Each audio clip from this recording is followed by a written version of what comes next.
Thank you for listening to the Black and Gold Hockey Podcast. Please support the show by subscribing to and leaving a 5-star rating for the show on Apple Podcasts, iHeartRadio, Podbean, SoundCloud, Spotify, Stitcher, and any of your favorite podcast platforms. You can also support the show by going to our website, blackandgoldhockey.com, where there's always exciting articles by the B&G writing staff. While you're there, don't forget to click on the fanatics.com banner for a great sports fan shopping experience. Hey, are you done yet? We gotta start the show.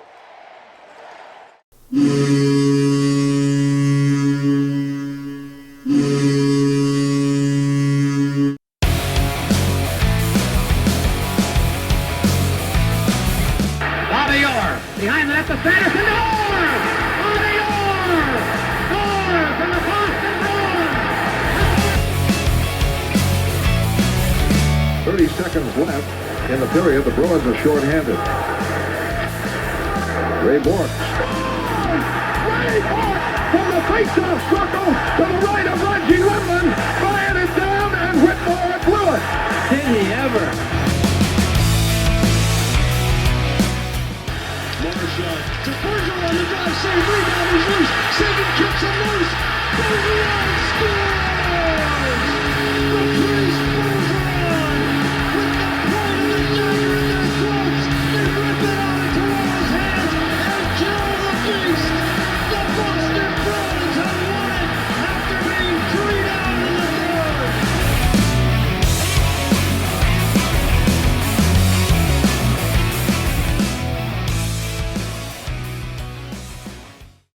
What's up, Bruins fans, and welcome back to the Black and Gold Hockey Podcast. Whether you're a longtime listener or this is your first time downloading, we truly appreciate the support.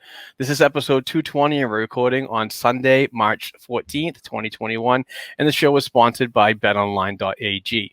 Please go to betonline.ag today and use the promo code CLNS50 for a sweet sign-up bonus that you'll receive after making your first deposit. We have another episode full of Boston hockey talk coming to your ears for the Bruins pod and family and the eyes of the YouTube viewers. If you haven't checked out our Black and Gold Hockey Podcast YouTube channel, please do it and hit the subscription tab and the notifications bell. You can also follow us on Instagram at Black and Gold Hockey. But enough with all that jazz. This is my favorite part of the show, where I welcome in my awesome co-host, Heather Ingerson, to catch up on her week and see if she's ready for a fun discussion about our beloved National Hockey League Boston Bruins. Heather Ingerson, what is happening, my friend? Nothing. Hello. You say all that jazz. It makes me think we're going to give them the old razzle dazzle. Sorry, that's how my brain Alex goes. Martinez, jazz hands. Okay, jazz hands, spirit fingers, know the difference. Just kidding. Yeah, so everyone's like, what is that about? Never mind, I'm a dancer, whatever. So we had a long week as Bruins fans, but I hope your week was good, my friend, as just a human being, even if as a Bruins fan at times it was tough to live through. What a roller coaster of emotions. Sitting here in my office or down on the couch with Courtney watching these games this week. But also on social media, it was holy crap. If I had the anchor man in the phone booth, I'm in a mixed bag of emotions, just crying. That would be the GIF for pretty much all week. There were ups and downs, but it is what it is. Yeah.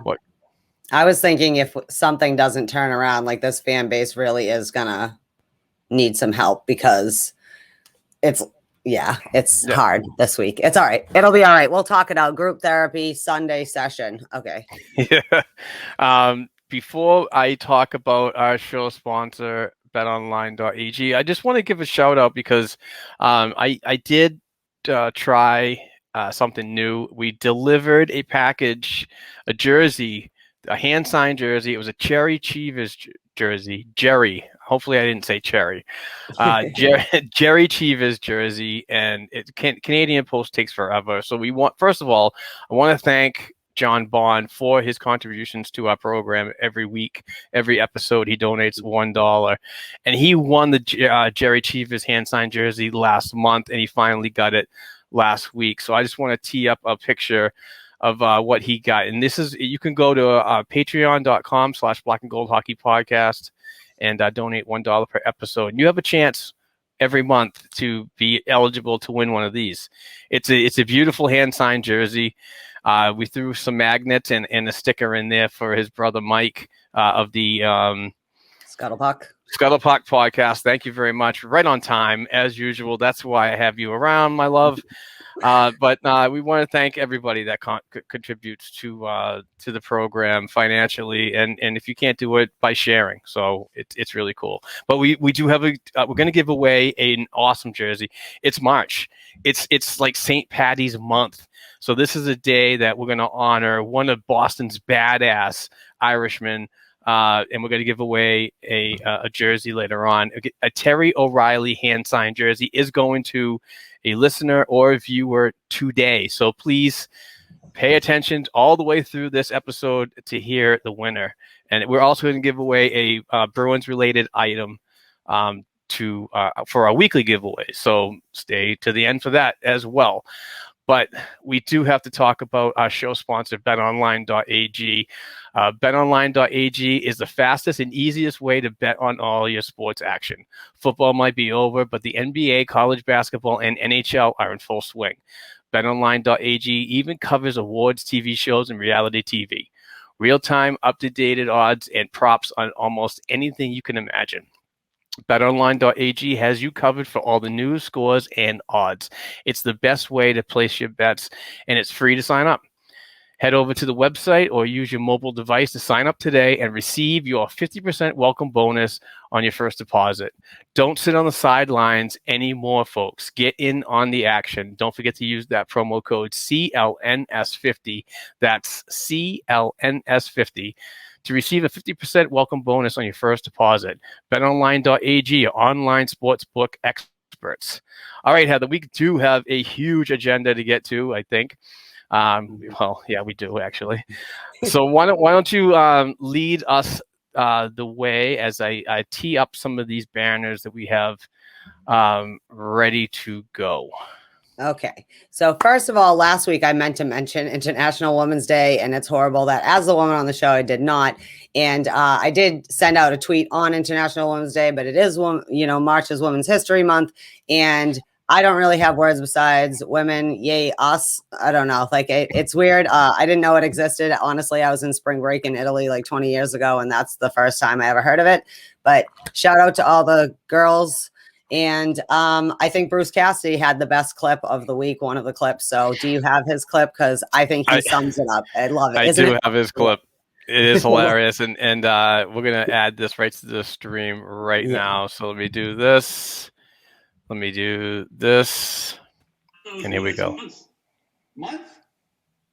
They got a whole month. Well, that's good. They deserve it. So I stand corrected. Did I say day?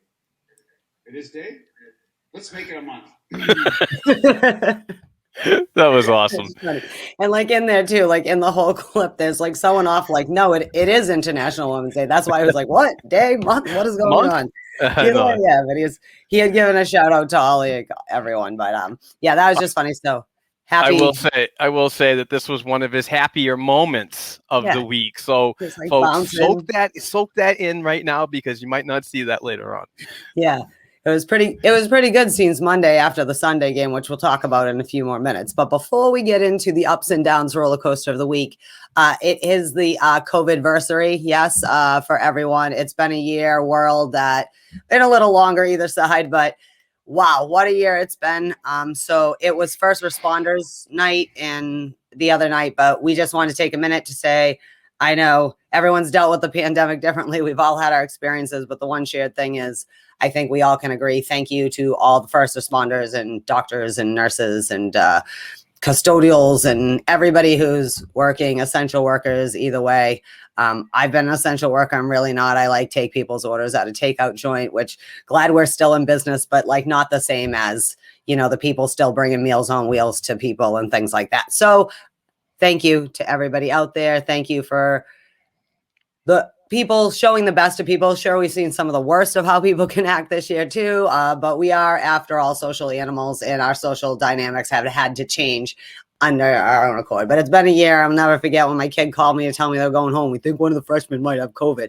Turns out this poor kid only had the flu and will forever be COVID kid, just like kids do. But That was the beginning. By 24 hours later, it was like, state of emergency, Massachusetts, this and that. And I got a little choked up when Charlie Baker got choked up on his press conference the other day, because I'm sure that dude's had a year, because it's rough. Yeah. So anyways, sorry not to talk over. Let you say a few words about that situation too.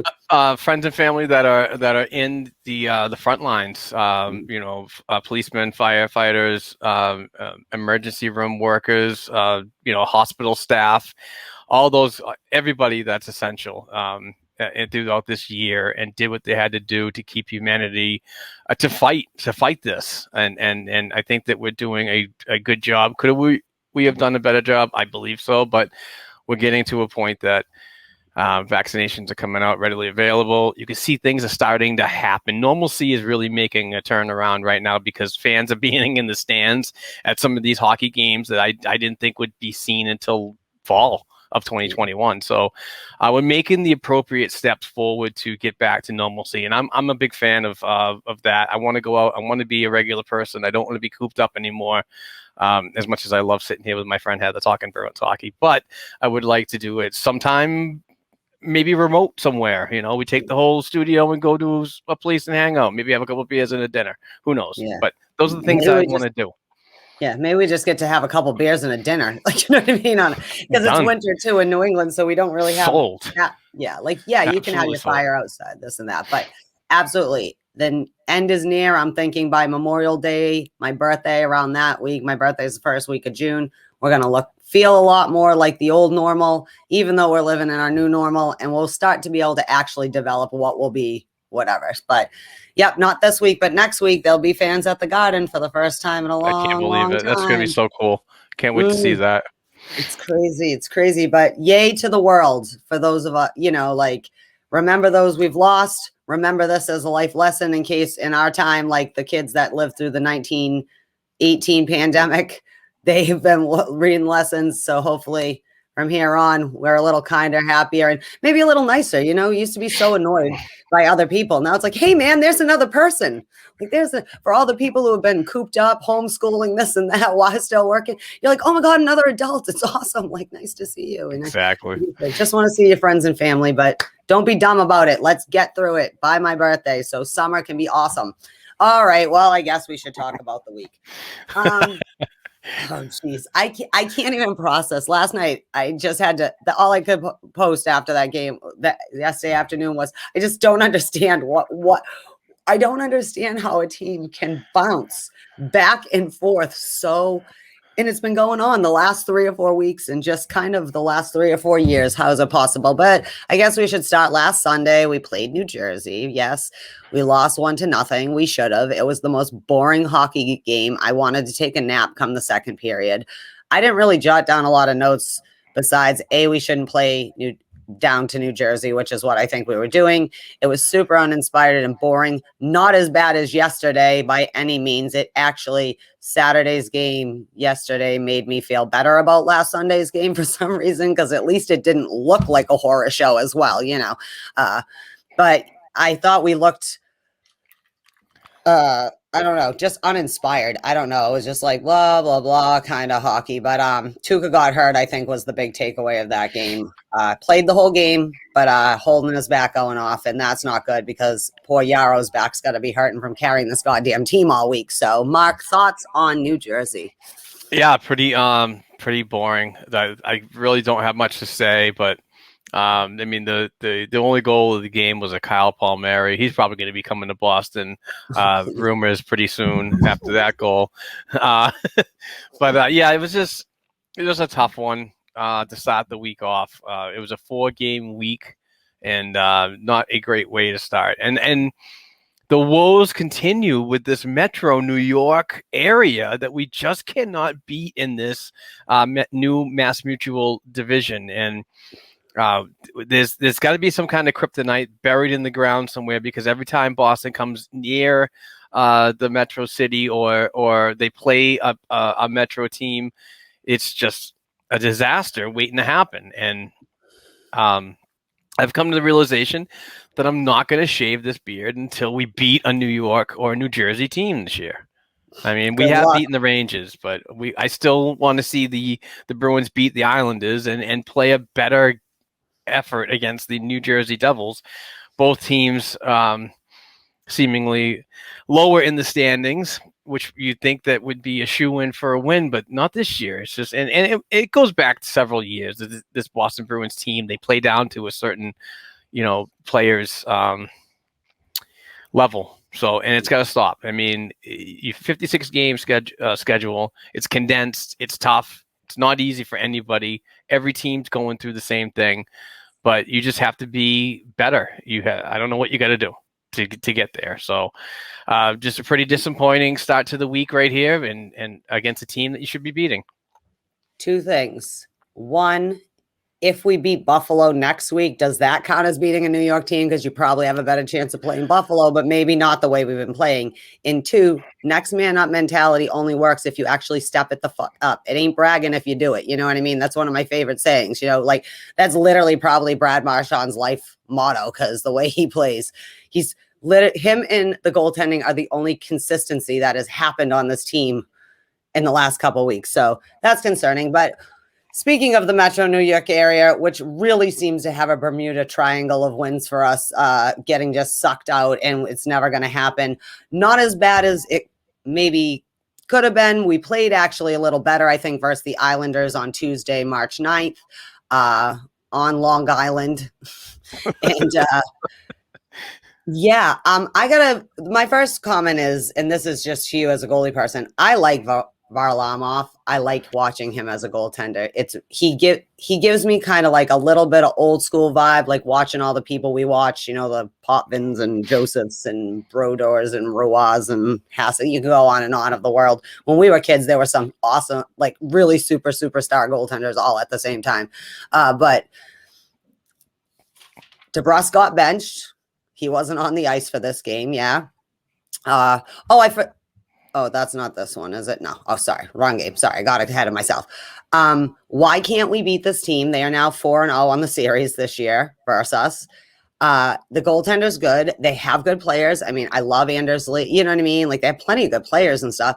But why can't we, because we are a good team, figure out how to beat this team? I can't. And again, 2-1 loss, not the worst game they played this week, even though they lost, that's for sure. But just what is it? What do we need against these Islanders? I have no idea what to do. They can do, I mean. I have no clue, but you're absolutely spot on the Varlamov evaluation. That is, I mean, he just seems like a Bruins killer himself right there. He's been playing very well. Give credit to that team and him as an aging goaltender. He's been around for a while. So, yeah, I mean, just these goalies are crazy. We'll talk about it when we wrap up the games of the week. I do want to touch on something that was mentioned to me a while ago, but okay. I also would like to mention, I think part of the problem is they have Jean-Jay Pajot, because no matter what team that dude's on, even when he was on the Islanders, he would score 2 goals a game against us or have 3 points. Like, what is it about that dude that we can't figure out? The Sens. He was on the Sens last. Yeah, that's before that. Even when he was a Sen, that's what I mean. It's like he just, every time we played them, we could win 6-2, and he would score the 2 goals or be involved in the 2 goals that were scored. I don't know what it is. Like, he reminds me of, remember Thomas Vanek? And no matter what team Bruins that dude killer. was on, Buffalo, Florida, that dude could just, he had our number. No matter who was in goal, no matter who was on the ice, that dude had us figured out. Any other thoughts on the Tuesday or Sunday game before we get to the happiest moment of the week, Thursday's game versus the Rangers at home? No, I think we could just move right on to happier times. Yeah, I don't want to digest a lot of this. Again, no. Islanders game better than Jersey, but they need to learn how to play better against the Islanders. We could seriously beat a dead horse on all these games that the Bruins and Islanders played, but we're not going to waste anybody's time, because most of the people that are listening to the program and watching us on YouTube are intelligent enough they watch the games and they see what we're seeing. We don't need to rehash it out. You were there. We just like to give a little recap for, like personally, I think I put that Jersey game out of my head a week ago. I had to go back and be like, oh yeah, that game. But Thursday, March 11th was much, much better. More like we expect our boys to play and like them to play. They were buzzing. They all had Frederick brain and feet. Brad Marchand is a sexy hockey player. Do you see that shit he pulled around Buchnevich? What the hell was that? I thought he was having like a seizure. That's Hart Trophy candidate shit. Are you talking about the play when he skated in and then does this? Then he was gonna behind the weird net thing. Yeah, he oh my God. basically skated around, went behind the net, and still gave the perfect pass to Bergeron for a fucking shorty. Was that it? Oh, that might have been the one? it.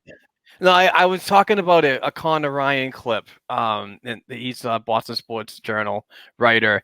He clipped it as Marchand was coming into the zone, and I don't know what he was doing. He did some kind of conniption and just like, I don't know. It was weird. I'll send you the clip that I saw.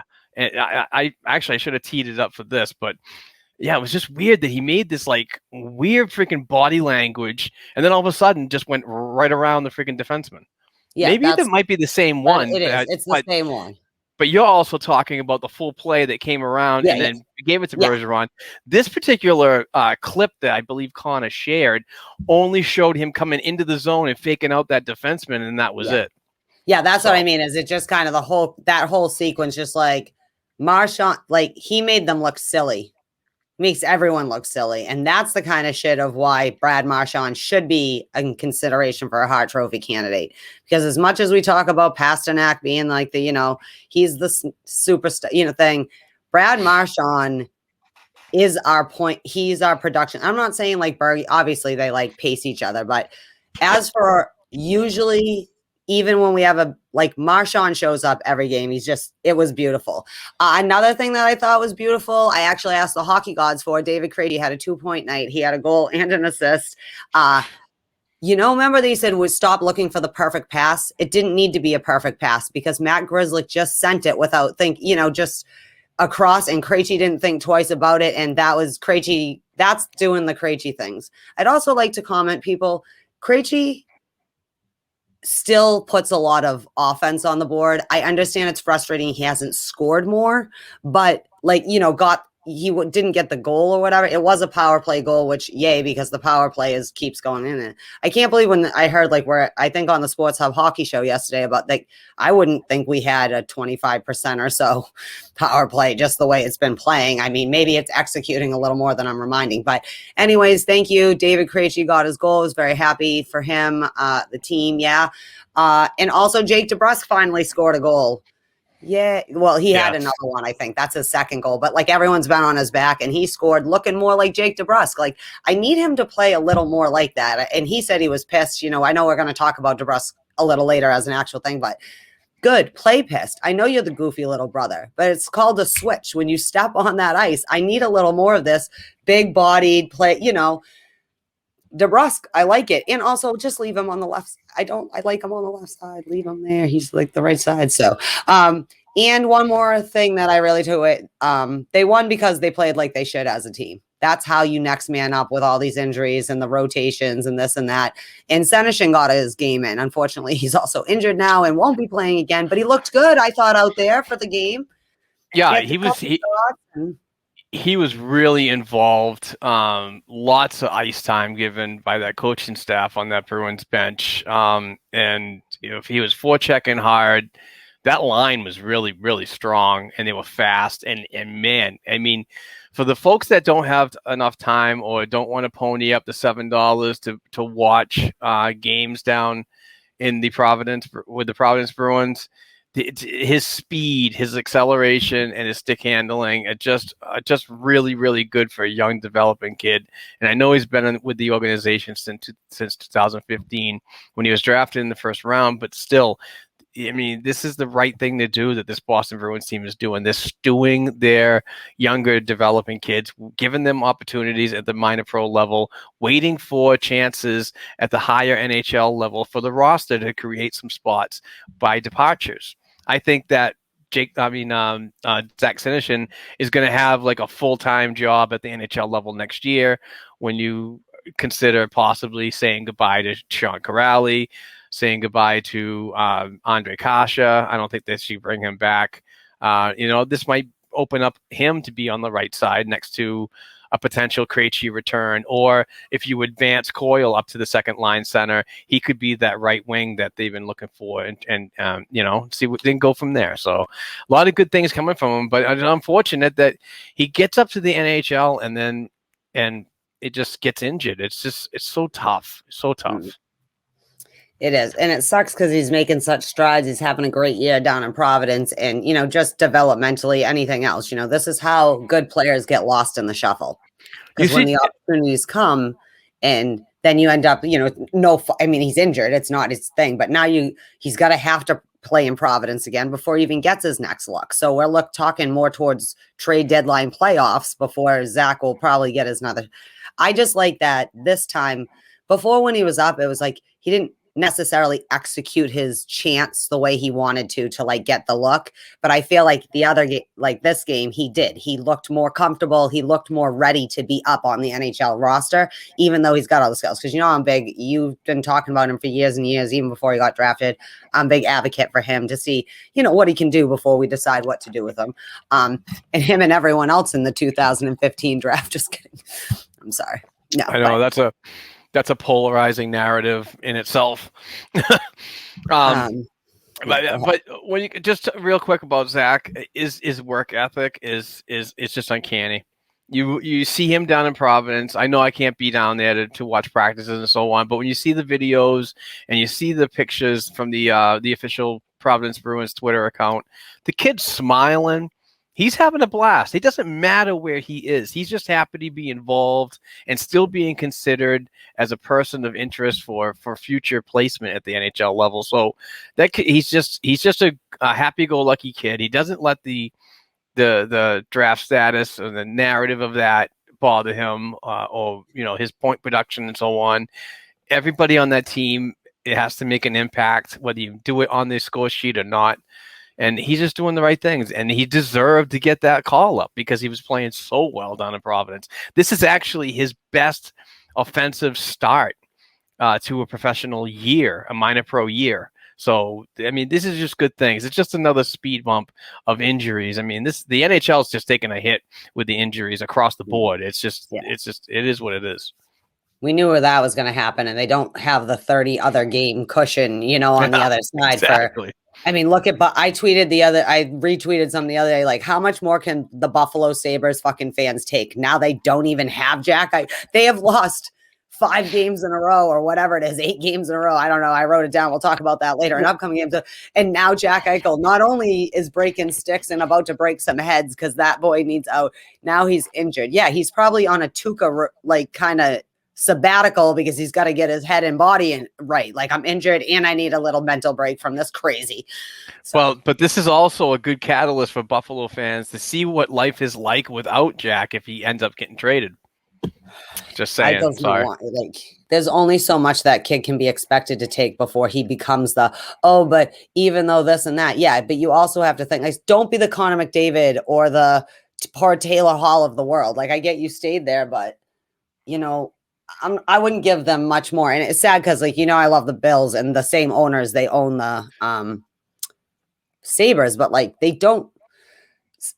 Buffalo is such a rabid hockey fan base. Invest some money in your hockey team. And even though they have done that, their management system or whatever it is, figure it out, clear house, restack it, because not that they have the best, but they have some good talent. And they have spent a little money, but they are not spending the money much like we do on the right moves. You know what I mean? They're just like, okay, we'll get you Taylor Hall. And then everything else is like a shit show. Well, you could, the Oilers have shown, well, great. You can have McDavid and Draisaitl and still suck ass at times. Like, you just, they can't get out of their own way. I don't know. They confuse me too as a team sometimes, the Oilers. They should be so much better consistently than they actually are, but they just aren't. All right. So that being said, I suppose before goddamn, I mean, we're going to blow through this fast because there's not much to say about this. And the whole goddamn team could have used if there was a hockey equivalent for Blue Chew for real, the whole damn team, except for you, Yarrow, I am not mad at you. You got hung out to dry by your whole entire freaking team yesterday. And even if things were your fault, none of that damn shit was your fault. Excuse my language. I don't mean to be mad. No adjectives can describe it. It was like vomit on ice. I don't know. Like that's the politest thing that I can think. I know. It's so this is really I can't believe we're laughing at this. It's like it's so crazy. Yeah, where's it? What did someone had tweeted like, you guys are sick, that's why I listen to you. Like, I'm like, yeah, that was it. So this game really can't be described. It was horrible. We all lived through it. We're trying to put it to bed as quick as possible. The power play sucked. We had like 6 power play chances. So I don't really like, I love Krejci's score. I'm glad it was on a power play, like giving him, yeah, Krejci, have a good. As a team, though, and I know, again, I was stunned to find that our power play statistics were that high because it doesn't look that good. So they must be, but they go, yeah, okay, 1 for 2, this and that. But then they go 0-6, like they don't. Yesterday was the time to get chances. There were some bigger penalties. There was more time spent in the box. There was a little 4-on-5, 4-on-4. Like it's a little bit. But like, it doesn't matter if it don't mean it, like this goes back to like, I'm not saying anything about Trent Frederick. Remember we talked about last week, like just kind of generally, you got to know when to be a tough asshole, maybe take a penalty. Yep. Know what? I'm not picking on him. I just meant generally as a team, like know when to friggin' do something. Cause if not, then you end up with Trent Frederick getting a game misconduct. You know what I mean? Because that's what shit happens when the team's frustrated and nothing's happening, So like just generally as a team, don't leave your goaltender out to dry. Don't execute when you do get your chance, because they didn't even have a lot of shots. It was like 24 shots. Everybody got shots mostly. I think Zaboral and maybe Coyle didn't, but it doesn't matter if the puck doesn't go in the net. It is no business if you bitch slap the team 2 days before, only to have them reverse retro your asses back into. That's why they didn't wear the greens. They should have wore the greens for St. Patrick's Day. They should do that for a game sometime. Just do it. I don't know why they don't. And it's only for practices. They go out for their pregame skate with them on and blah, blah, blah. And then they come back out with a regular uniform. Or yesterday, but they put the reverse retro on. I think that the NHL, how they have like Rivalry Wednesday or whatever, the NBC, and maybe going forward, ESPN, think about it. Why the frig on Wednesday night, like it's St. Patrick's Day, right? You associate Boston, Philly, New York, Chicago, like the big Irish city. And you have those teams play each other. You know what I mean? Like, that'd be awesome. That's the action. Like, whatever. It's not like they can air all 4 games, but just for the fan bases, like that's awesome. Like a St. Patrick's Day rivalry freaking night. Instead of trying to make me hate the Coyotes, like I give a crap, like that's. I'd love to see the Chicago Blackhawks freaking green St. Patty's Day jersey. That'd be and then even Detroit on somewhat. That would be awesome. Oh yeah, and you just wear the opposites.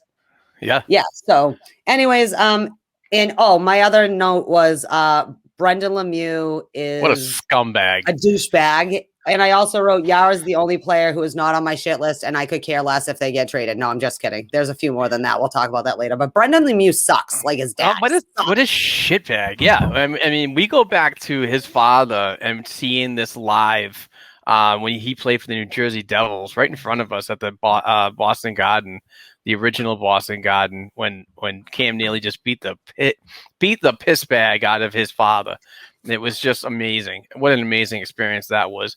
But then this kid comes in and he's just and I know every team's going to have their pest and so on. Ours is Marchand and Freddie's coming up there really, really fast in that particular category. But I don't mind the chippiness. I don't mind the cross checks, the little jabs and this and that.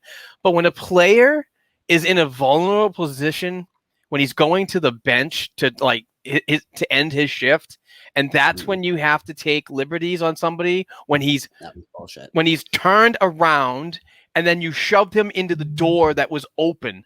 And obviously he got a little stung about it because he had to go to the room. I'm not sure if that was played up or anything like that. I don't really want to get into, faking or anything like that. But, you don't do that. If you're going to be a tough guy, Brandon Lemieux, do it face to face. Don't be such a puss and do it from behind. It's just, I don't know. That's the thing is that at least his father sometimes would engage you. I mean, he was a little bitching with Turtle, but like this guy's like he's, I don't want to say more or less dirty. The Lemieux doesn't fall from the tree. All right. There you go. Like, well said. Yeah. Like I feel bad sometimes, like because Claude Giroux, and then you think of Philly, you know what I mean? So sometimes they say Claude Lemieux, and then I'm like, oh my God, I feel so bad. Why would I ever associate you with this one of the people it's not, you hate players as rivals, but there's that dude I just couldn't stand then. He might be a solid dude off the ice, but as for on ice, like I saw too much, and his son looks just like that, but his son is a very talented player. So quit your shit, dude. You're not playing in the same era as your father played. You're playing in an era where one of these times you're going to get your ass fucking buckled. I'm sorry. And as a matter of fact, yesterday, the Bruins should have buckled them. It's 4-0, dude. Do something. Yeah. You know what I mean? Do something. And that was what bothered me so damn bad. Okay. We got to do the Blue Chew ad, though. Okay. Blue Chew, like I said, I wish there was a magical hockey Blue Chew for their sticks. But let's imagine for the rest of us that are normal people, you're having your little 101 in the bedroom. And just like yesterday's game, nothing seems to be going right quite the way you want. Your confidence is down, your performance level's down. But if that happens to you in the bedroom, we can maybe help fix that. Let me tell you about Blue Chew. As always, thank you, Blue Chew, for supporting us. I'm going to tell you about them. They are the first chewable with the same active ingredients as Viagra and Cialis.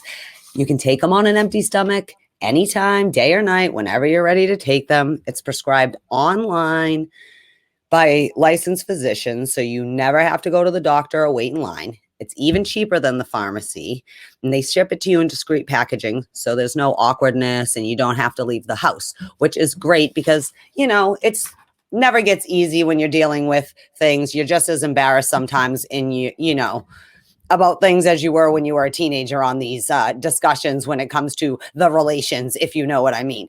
But anyways, good news is that Blue Chew, and you should know this, is a fast and easy way to help your confidence and your performance in the bedroom. So what you need to do is go to bluechew.com, blue like the color, put in black and gold, and you're going to get your shipment for free. You just pay $5 for shipping and handling, which is great. So bluechew.com, black and gold as the promo code.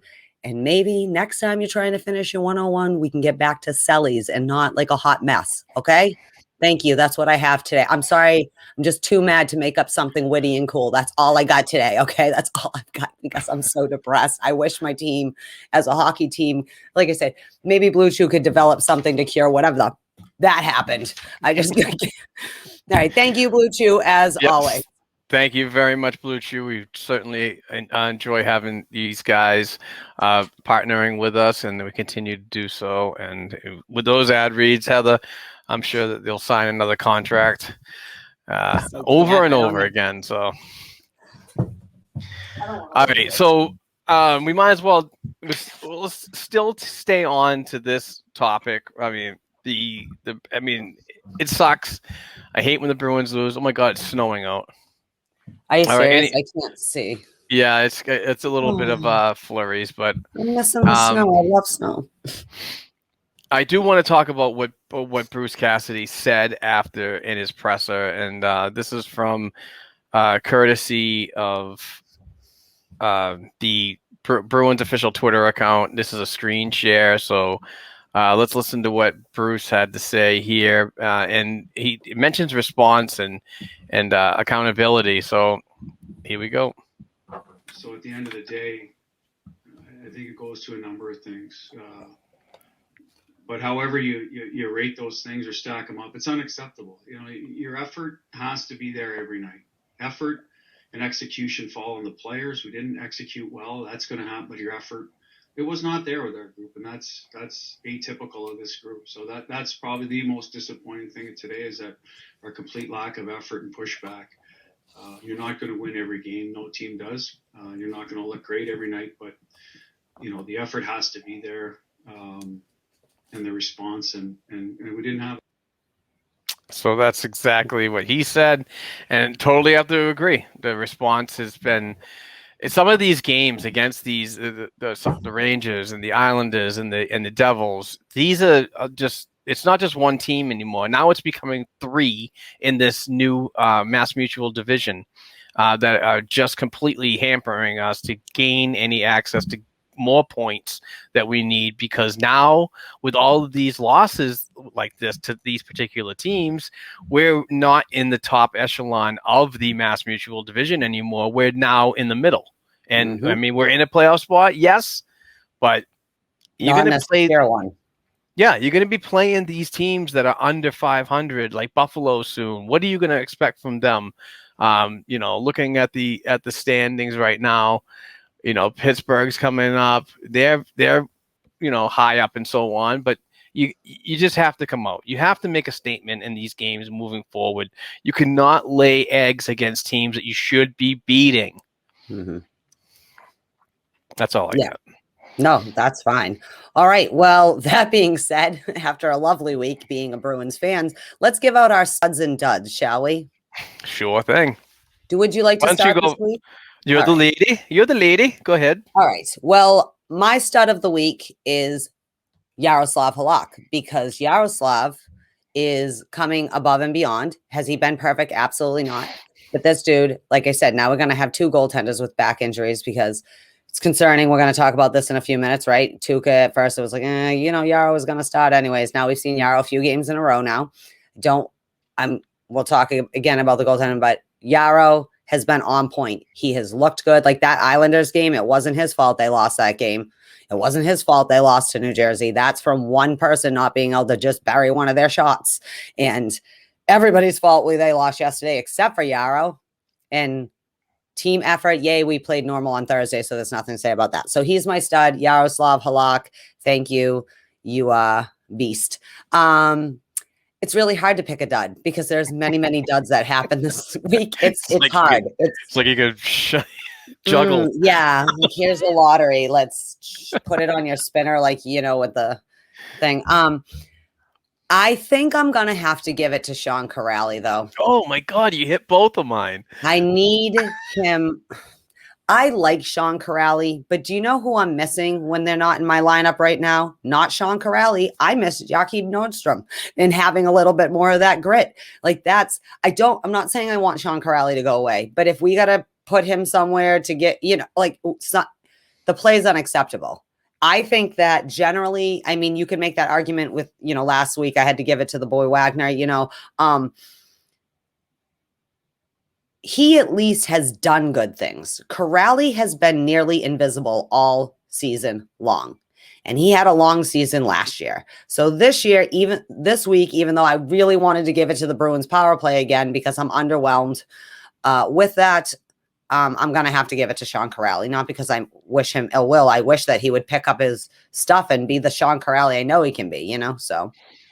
That's it. I have both. Got to give my stud to Yarrow because even though there were times he didn't look good, I want to blame a lot of that on the support or lack thereof of his defensemen or any support from the forwards coming back to help out. I mean, left the guy, everybody in front of him, left him out to dry. So he gets my stud of the week. And Corrali, I'm on board with that. I'm still not seeing a response or any, like you said, he is a good player. We've seen how good he can be, but for some unknown reason, the past 2 seasons now, you're just seeing a tailspin. And this is not a good time to be doing this when you're trying to audition for future service with this Boston Bruins organization. And this is one of the reasons why I don't see him returning, because of those 2 years and what we could see in the future and the past trend of, the Boston Bruins moving on from players like this that are going to be asking probably in the high $2 to $3 million ranges. And they departed quickly because they don't want to pay those guys. You can plug and play those guys from Providence. Remember the Acharis and the Shallers and so on. Those players are a dime a dozen. And so is Sean Corrali. So if he really wants to stay here or if he doesn't want to be involved in any trade activity that could be happening within a month, he's got to really step it up. And you have to bring not just that north and south type of game. You also have to bring that two-way style that really builds character on this Boston Bruins team from the lines above. If you can't see how hard Patrice Bergeron's working or David Krejci when he's healthy and feed off of that, then I don't know what. Let's get a younger kid in here that makes about the same amount of money or could make the same amount of money and just plug and play him. Yeah. I was going to say, in Nola Chari's defense, he has had 2 great seasons playing with Florida. Like, he's offensively on his offense. So he was more of just, I mean, he's an older player too, though. He's got a lot of experience. He's not like one of the young kids. But what I was going to say to you is with Corrali's got to shit or get off the pot, because if not, that's Jack Studnicka's center position next year. Yeah. Because they're already paying him less than what they're paying you. And now he's got a little more experience. And next year is going to probably continue this "we're not rebuilding, but we really are" segment of being a Bruins fan. But I thought it was interesting when Bruce Cassidy said it's atypical. And I would agree. It's atypical for this team, no matter who. I mean, we've had a rotating cast of characters always. It's just, we always have, injuries or whatever. So there's always a rotating cast between Providence and Boston. It's not abnormal. As a matter of fact, they usually have enough chemistry. It doesn't really make that big of a change. I mean, obviously when you have a big name player out, it does, but meaning like it's not as ugly as it could be if you just have a kid you're pulling up from your farm system that has no games at all or whatever, or even just has spent a lot of time at camp and stuff and around the big club. It is atypical. And that's something in the room. I think at this point, whatever Cassidy and them are saying sound like to the players for whatever reason, right? And whatever Bergeron and whoever is saying in the room, it sounds like I love when you do that. And then when they're not on Twitter listening to media, this and that, they're all like, oh my God, because they know Boston sports media, the Boston Bruins fan base. But the biggest thing is, and we're going to talk about this in a little, they have to be hearing that pretty soon Don Sweeney and Cam Neely are going to walk in that room. And it's going to mean something. Trade deadline. No shit is in 1 month from yesterday. Shit or get off the pot, because Sweeney's job is on the line and Neely's job is on the line. And these two guys are lifelong Bruins. You know what I mean? Like, yep. I had said to Don Sweeney once, I happened to meet him. He was at the school I worked at. And I had said, I think that and we talk about this, I think his thing is to be up there as a builder, maybe not his number going up as a player, but as a builder, he'll end up there. But right now, that plan has been derailed more significantly on some levels. Not as bad as we might have anticipated, but definitely the plan has been derailed on more levels than they thought it would be this year. So the next month is going to be interested. If we make a move, I'm not kidding. I am willing to give up some stuff. Nothing. I'm not giving up the top line. I'm not giving up David Krejci. I'm not giving up my goaltenders. And I sure as hell am not giving up Grizz and McAvoy for something. But if you can, we have some money we can spend. If you can friggin' get Kyle Palmieri now, because Jersey's a dumpster fire in general, you know what I mean? Like, just generally, they have to go. If you can snag him, I want Krejci to have him for a winger, okay? And he would be good. I know this is, anybody who's been listening, this is, Mark and I both have the agreement. I'm not being a jerk, but like, free agency is going to be a nightmare. Cap is steady, so all these players are not going to get the money they necessarily would be getting. We might have the money. You go. So what? Maybe we do have to go, okay, I'm sorry, I love you, Jake Debrusk, but you got to go. Or Jack Studnicka, or something little. Not giving up top end. Like, if that's the difference between giving up more top end picks at the draft, I don't want to do that anymore. I'm sick of picking in the last rounds. Not that they haven't done a good job of finding people, but just still, you want to at least get that one stud pick. You know what I mean? And we won't think. So that's just me. Like, I feel like get that kind of stuff done now, maybe. And I think that's the tone. And everybody needs to get the clue, because short of the people whose numbers are going to be up in the rafter potentially, everyone else is not safe right now. They're not. And they need to know that. That's right. That's that. Okay. Well, what do we got? We still got a little bit of time before break. So I think the next thing is you're down in the system updates on what's happening. Yeah, why not? Do it. I think that's what's next anyways. My thing went to sleep, so I can't remember, but I believe so. Yeah, so this is the down in the system where I take a look at some prospects and what's happening in the minor pro levels of the Boston Bruins organization. So it's going to be very heavy Providence Bruins, and they just have been a wagon this year, folks. Get AHL TV. Spend the money. I'm telling you, it's so worth it to watch this team. And I know it's so boring. I know it's boring for the folks that do have it, and they're saying, I'm so sick and tired of watching Bridgeport. I'm so sick and tired of watching Hartford. We get it. We understand. But this is a developmental thing right now, folks. All right.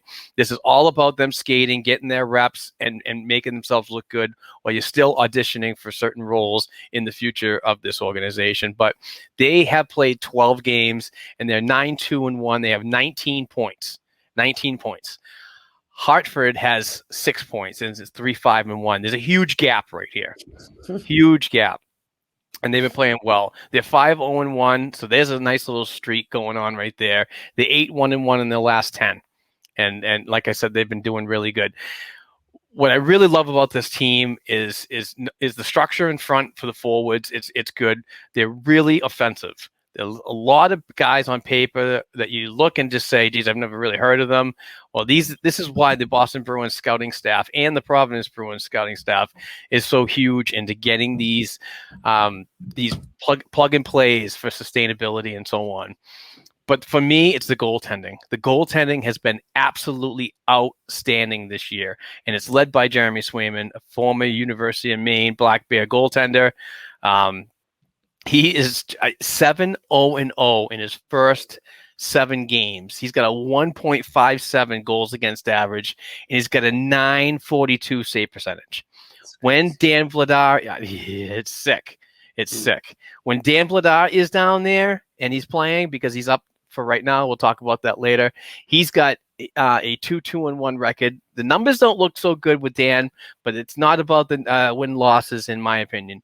For me, it's the 2.01 goals against average. That went up a little higher in the past week, but his save percentage is up to .923. So this is like the best tandem, in my opinion, in the American Hockey League right now. So you can see the systems and how they play. You can see the NHL level having really good 1A, 1B tandem with Brusque and Allred. You can see that in the developmental stages of the of hockey operations too in Providence. So this is good to see, but let's not rush it. These numbers are really good. These are not NHL numbers quite yet. I know a lot of folks that the shiny new toy folks out there, they see the stats on AHL.com. And immediately, we need to get this guy in. Rask is trash. Let's play the young kids that are coming up. Get him in now. Let's get used to him. Blah blah blah. Not a good idea.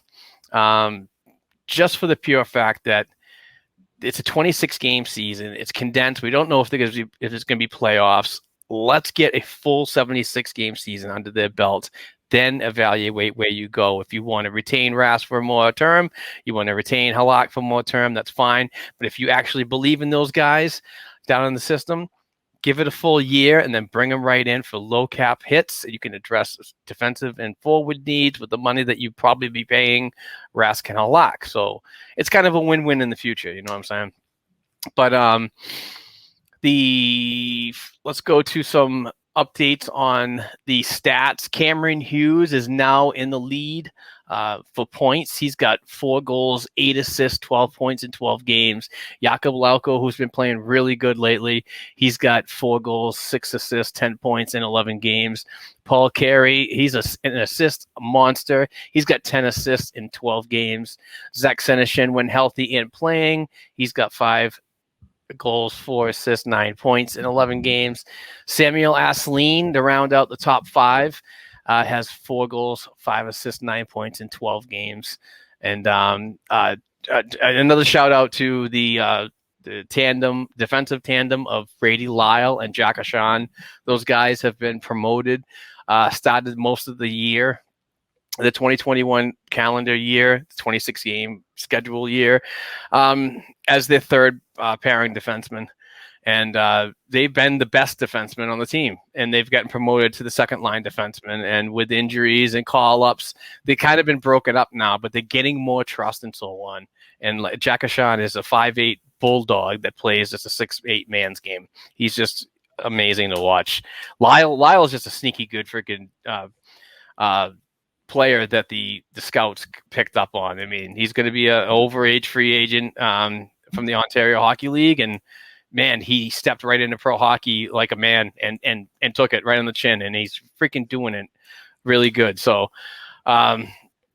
the Providence Bruins get back to work.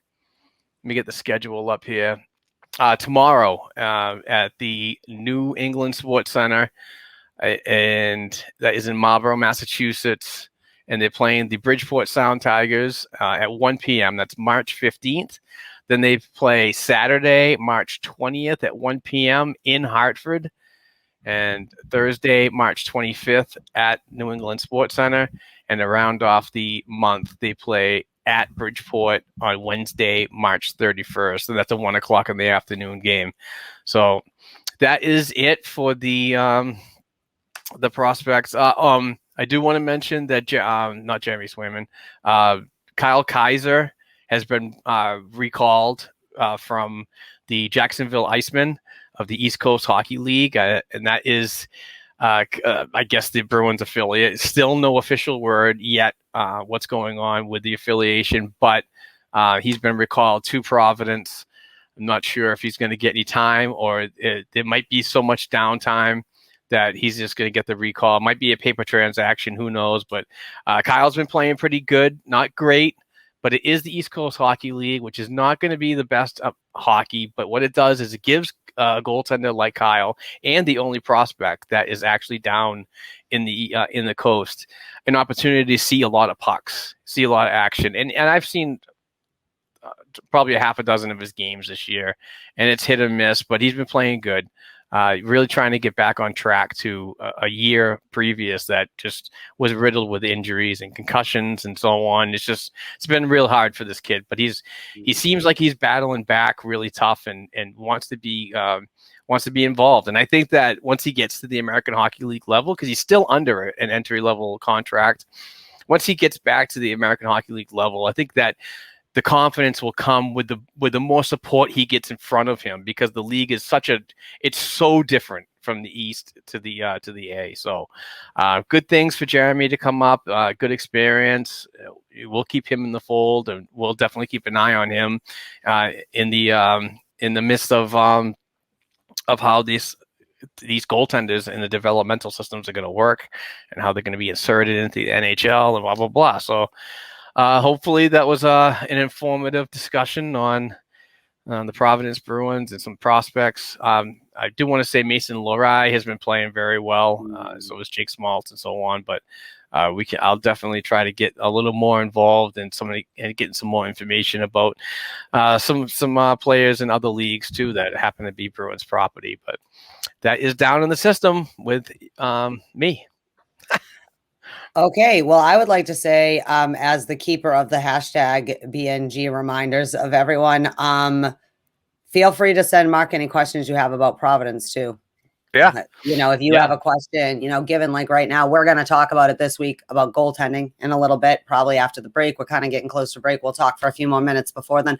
But feel free, like it's all in. Like I won't be able to answer it, but if you have a question for Mark you think of and you haven't asked him on Twitter or Facebook or something, feel free to send it in as a hashtag AskBNG. Any Bruins related topic. If you want to ask what kind of pastry you think Bruce Cassidy's no, I'm just kidding. Don't ask that, Mark.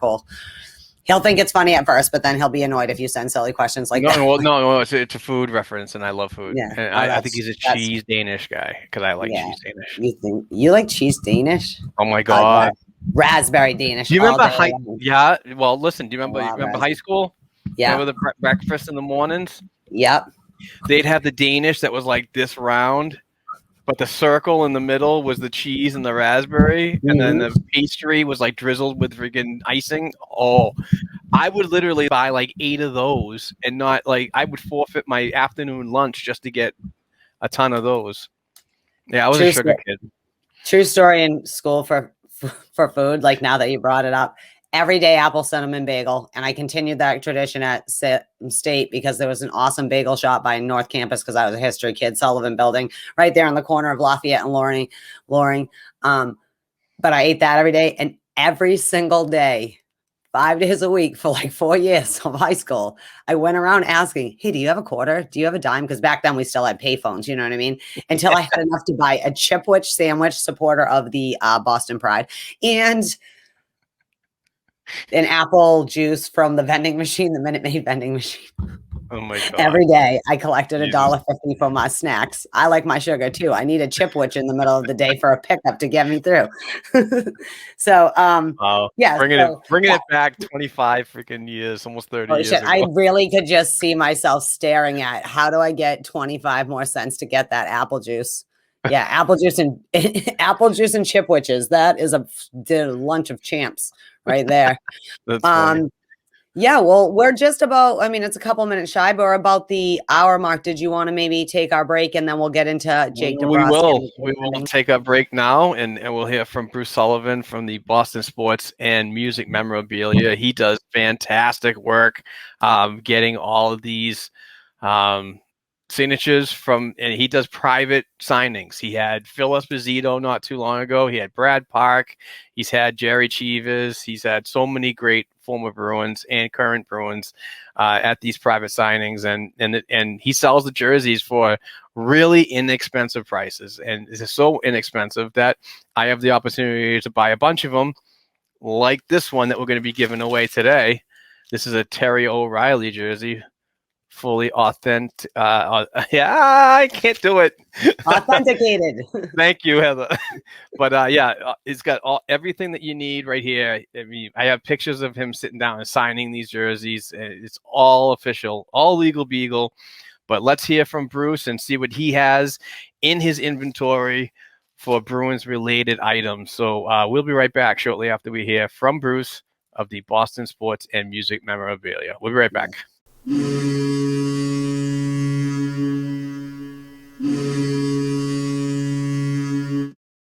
Hey Bruins fans, this is Bruce Sullivan from Boston Sports and Music Memorabilia with our Black and Gold Memorabilia Moment of the Week. Hall of Famer month continues with some great products from the legend himself, Phil Esposito. Today we are proud to offer selections from the Phil Esposito Hall of Fame collection. First up, your choice of hand-signed JSA authenticated jerseys, just $149. Next up, from our private signing on March 5th, we have an 11x14 framed and hand-signed photo for just $79. Get the photo alone for just $55, or one of these dual authenticated hand-signed Hall of Fame inscribed pucks for just $65. Next up, 15x20 special edition, $119. Next up, Espo Bergie dual signed legacy collection, $159. Or this 22x26 special edition signed by Phil for just $129.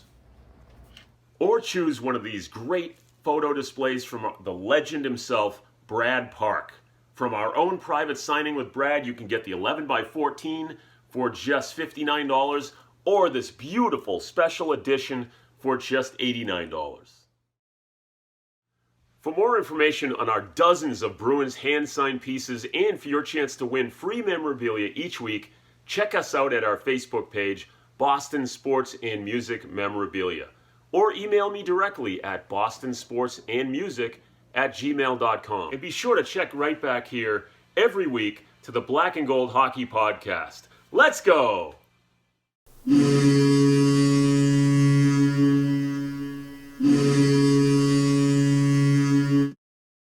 Hey, Bruins fans, welcome back to the Black and Gold Hockey Podcast. We just heard from Bruce Sullivan, the owner of Boston Sports and Music Memorabilia.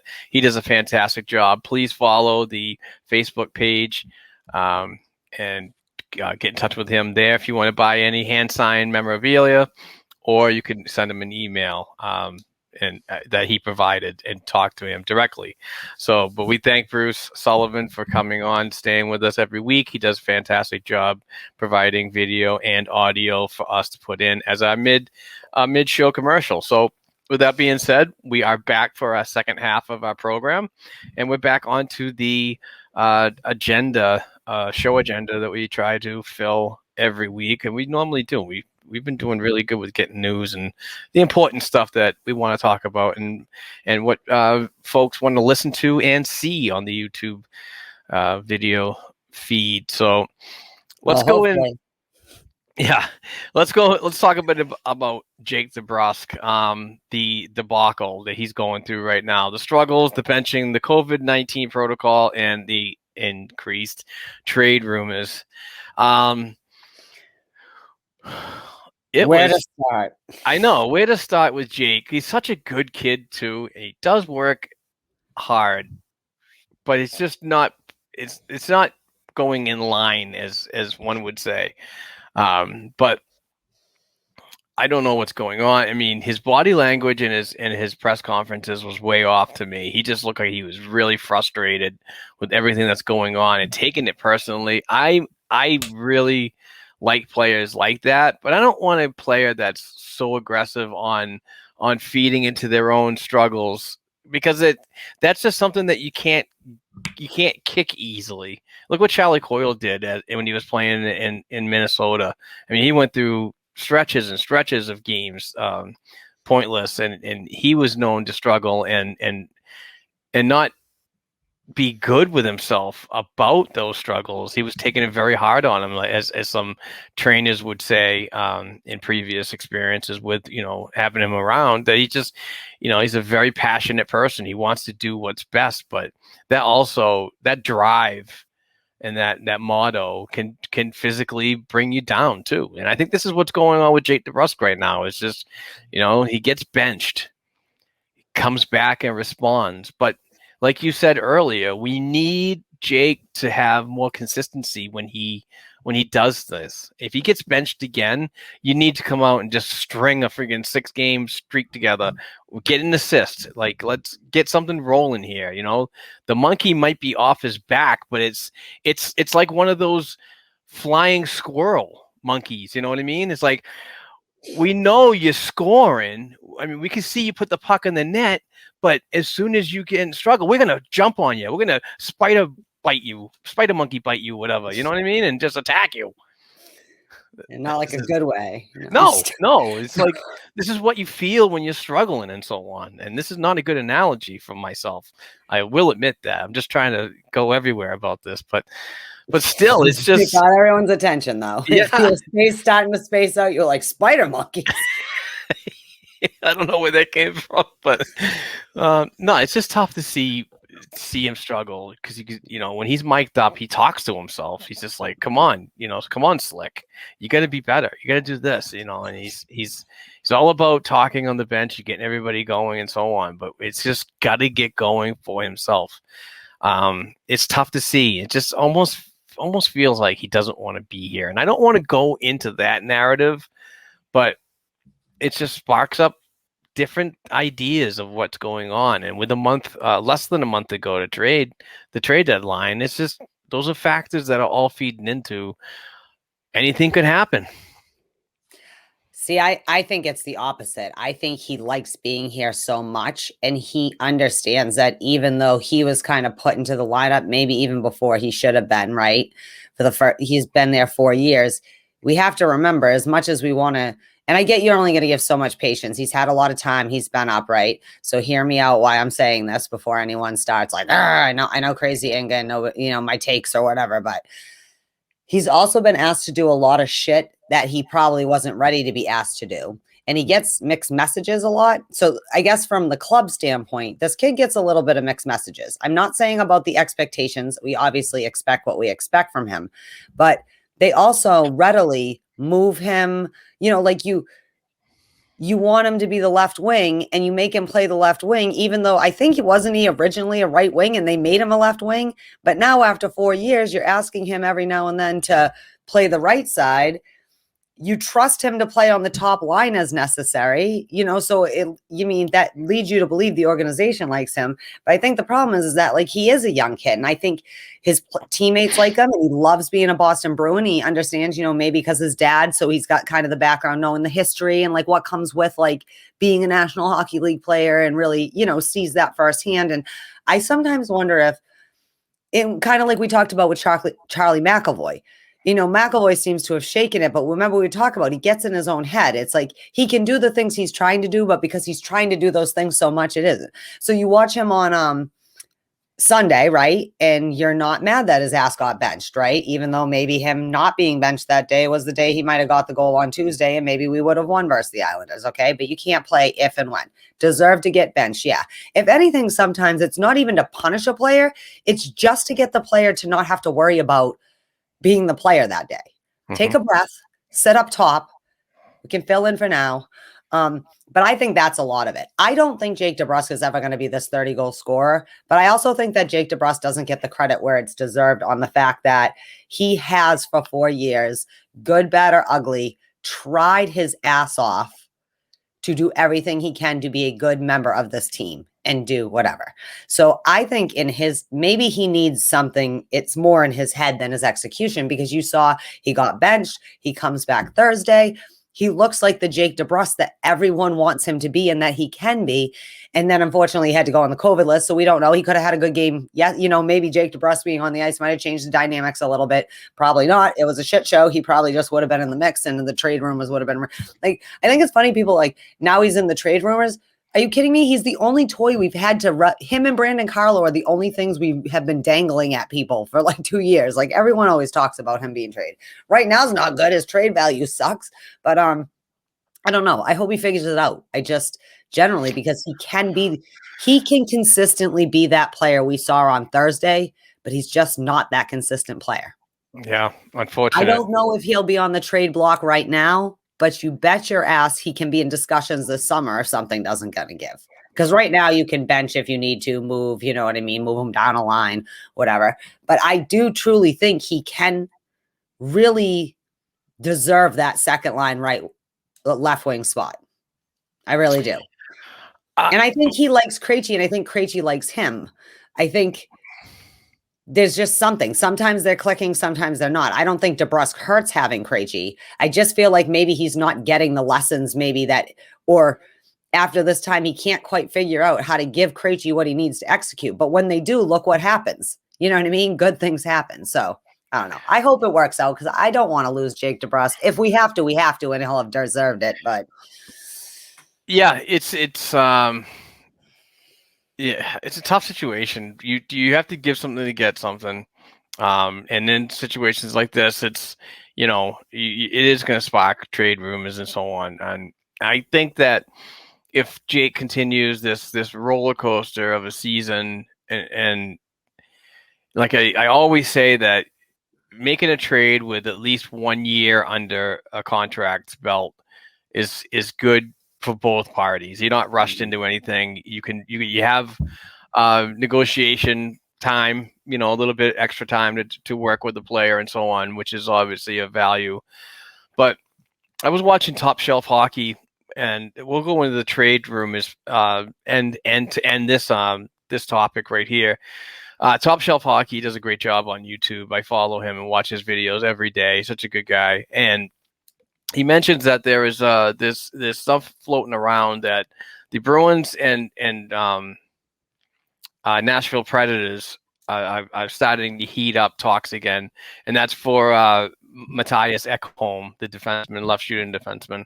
Mm-hmm. And obviously, I mean, David Poile is going to be he's going to be looking to address needs on his team too. They pretty much said that the Nashville Predators are open to a yard sale, except for 3 players. But if you look at Ekholm's contract, he's got 3.7 on the books. He's got 1 more full season to go, which is good, obviously, like I talked about. And he's a UFA for 22-23. So what Top Shelf Hockey was talking about on his program, I think it was yesterday, that Debrusk, John Beecher, which I'm not thrilled about, but I get it, and a first round. I'm not thrilled about, but I'll explain. I know you said something about it. So Debrusk, Beecher, and a first rounder for Ekholm intrigues me a little bit. Now, the first round thing is anybody that's listened to this program for a long period of time knows that I'm a prospect guy. I hold draft picks like they're my baby, This year, different scenario.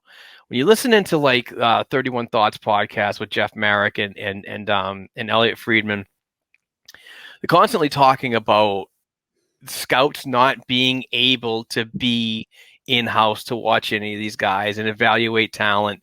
And it's really putting a stranglehold on the draft and how to do it effectively this year when you're not able to get your guys there. And a lot of states, a lot of provinces, a lot of teams are hiring within them because they have the reach, because certain organizational scouts can't cross borders, can't go here, can't go there.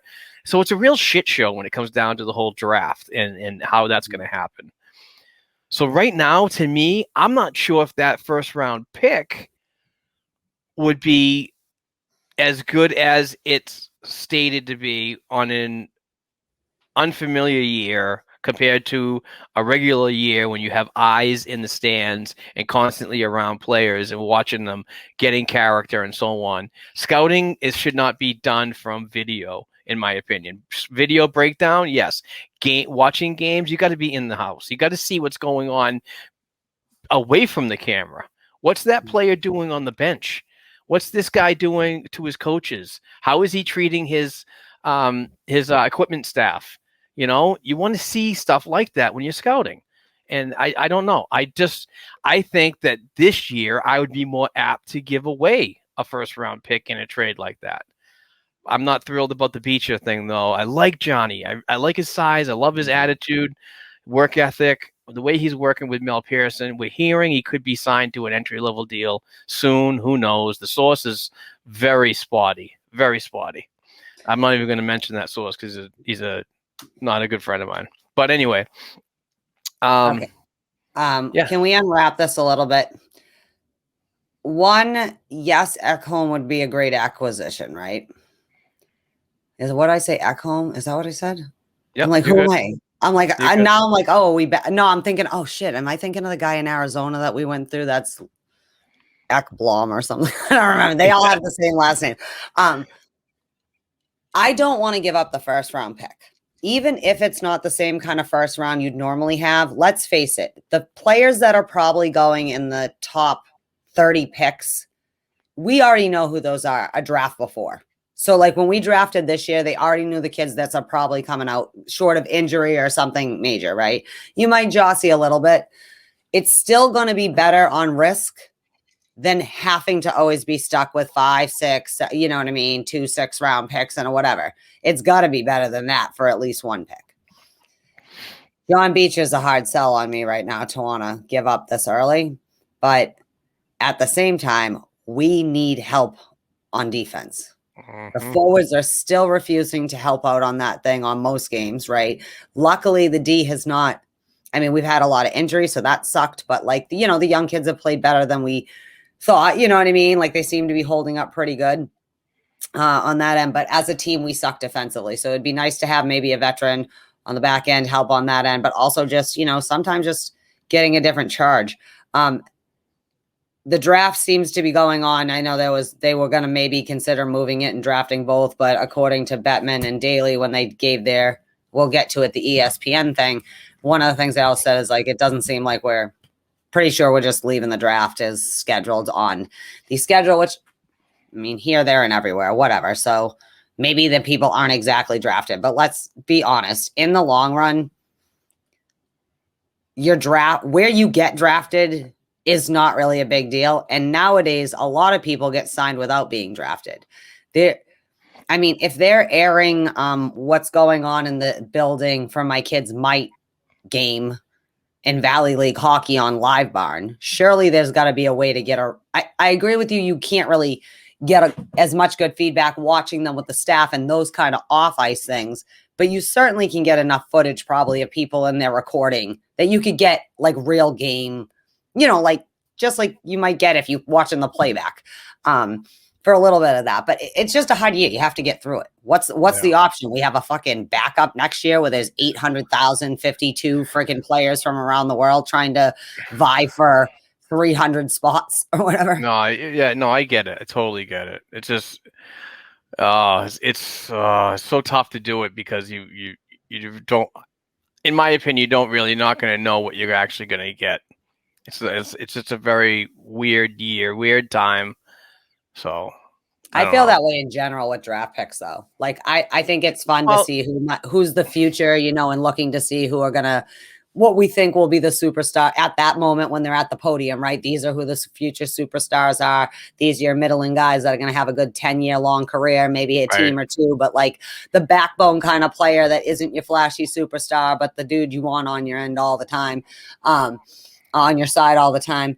But I don't know. I feel like it'd be more risky with the higher draft pick. You know what I mean? The lower draft picks for potential of, even if it's ugly and in the beginning, not so much, because you also have to think a lot of these kids have also lost a year of real training that they would have been having as their draft year. So that needs to be considered too. And maybe for this class, we're just going to have to cut them a break. Maybe they're going to need not 6 years, but 6.5, or maybe they might surprise you because they've had to, maybe they're hungrier. Maybe they're more willing to do what they need to do too. So I don't know, but I'm willing. Trades are always painful, but I'll just hold the way I always do. This team needs something, and something's got to go, whether that's money we're paying out, whether that's draft picks we're paying out, whether it's prospects that you want to hoard forever and other people might, that are good and not like you don't want to get rid of them. But right now, I mean, Jake Debrusk isn't any more shiny than Anders Bjork or, Jack Studnicka. I mean, if we're going to be honest, numbers wise, and you're looking at it, it's not that much that's separating this dude with. The only difference is Debrusk has the NHL experience, right? Yeah. But it doesn't really matter if on paper you're looking like the same damn player as some of these people who we might not want to part with. But like, if that will be more enticing, because I don't think we have to blow the farm up, but we do need to make some kind of blockbuster move to shake something up. Ready. Because even if we can hold on to that middle, like we're fourth, right? We've got, who is it? The Islanders are on top, I think, then Washington and Pittsburgh, I think. Yeah. And then us. It's close, but if we don't find something soon, like the trade deadline might be too late if we can't fix it internally a little bit now. But the long and the short is we don't have what it has to fix it internally. And we all have to be realistic about that. Not because we don't like players, not because yes, obviously we're Bruins fans, so we're going to be angry. People are going to be pissed at Jake Debrusk. They should be. He's played like to be pissed at him. Correct. But for me personally, it's not about liking or not liking a player. It's about, at this point, if you're not someone who's truly, in general, producing on this team, your head should be on the chopping block so we can get someone who will. And then hopefully it not turn out like all our other trades. Just say. Good point. That's all I'd say on all that. Right, let's blast through these. Let's blast through these rest of the topics. So we have a lot of Aspie and G's, probably our most ever. It's been a long week. That's why. So, let's talk goaltending. Let's start real quick. Is all right with what's going on with Tuukka Rask right now and his injury? Is it smart to ride Halak a little longer and possibly get Vladar in a game to have a comfort zone with Tuukka Rask and his health and mental and physical preparedness for hopeful postseason? As it looks right now, we're in. Okay, I think we're at our Thanksgiving right now. Okay, we're in. So, or is Tuukka so valuable and so good that we need him in here as soon as possible, even though he might not be 100%, and take that risk? I ask you, Miss Heather. I say ride Halak. I know it's a debate because Swayman's been playing hot, but I think Dan Vladar should be the one that backs up Halak for now. Hopefully this isn't too long, right? But I think Dan Vladar deserves a chance against Buffalo to like not be thrown in against, I don't know, Tampa Bay or whoever, just randomly, or what was that with Carolina? I can't remember, but no, like, hey man, he has a contract. It was Malcolm Subban. They threw him in against St. Louis.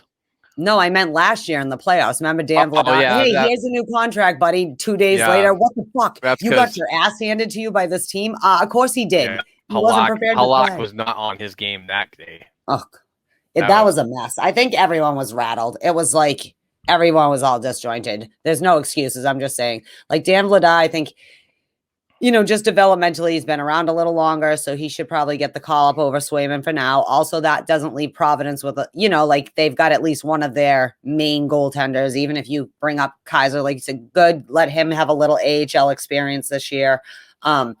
Hopefully this doesn't last too long, but I believe in Yaroslav Halak if this defense, and meaning team defense, not the actual defense, all on them, can actually play like they have the ability to, because all day long on paper, there's no reason we should have our asses handed to us for nothing by anybody. That's just it. Plain. Yeah. Or at least none of the teams that we're playing against this year. Just kidding.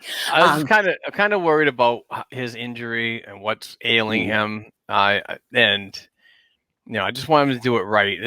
In a season like this, 56 game condensed, there's no good time in my opinion.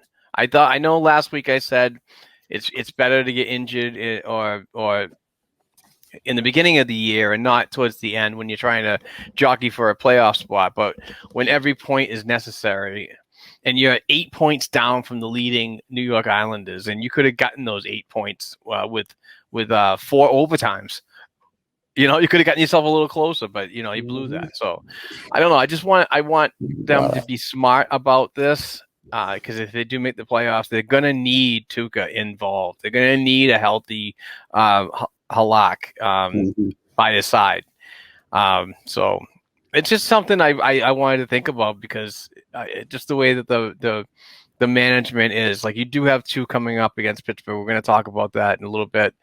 I mean, is that a situation that you put yourself in that you desperately need to have Halak play both? I mean, that's kind of tough. I don't know. Say just situationally, like this week, like dealing with, we know he's going to be he's the main goalie this week. We know Tuukka, even if hopefully we see him skating and him resurface, that'll be a good sign. It's interesting with the Tuukka thing because it was all like, oh, well, Yarrow was scheduled to start on Tuesday anyways. We'll see how it goes. And now it's been like, mum's the word. Tuukka's like, I think Cassie might have said like his back still hurts a lot, but it's mum's the word. That's very concerning to me. If they're not at least going upper body, lower body, blah, blah, blah, hockey speak, that's more concerning to me about an injury, right? Hopefully it's something, it's only going to be another week, maybe, I don't think this team can sustain. I don't think Yarrow and the backup can sustain without the mix. That's a lot to ask on Yarrow too. You know what I mean? He is not the one getting paid $7 million. Again, injury, it's not, I'm not like blaming it, but I'm just saying like he is physically designed to be able to pull 4 or 5 games out for you and help the situation, but he is not designed to have to play the next 25 games or whatever as the 27 games as the starter either. So like this week looking ahead, it makes sense maybe to have Halak, unless he has a really shitty game on Pittsburgh on Monday, have him play Pittsburgh both games because he has the experience. I mean, Sidney Crosby, no offense, I don't want Dan Vladar to get his ass lit up by Sidney Crosby and crew. You know what I mean? If Halak has a horrible game, absolutely let him have a go on the second of the back-to-back. It might just be like Halak's tired and can't, but Halak hasn't looked bad this week. Of course, he's not been perfect. There's always things a goaltender might have, should have had, but generally he's been playing really good hockey the last week. Definitely, though, Dan Vladar should be starting against Buffalo on one of the games.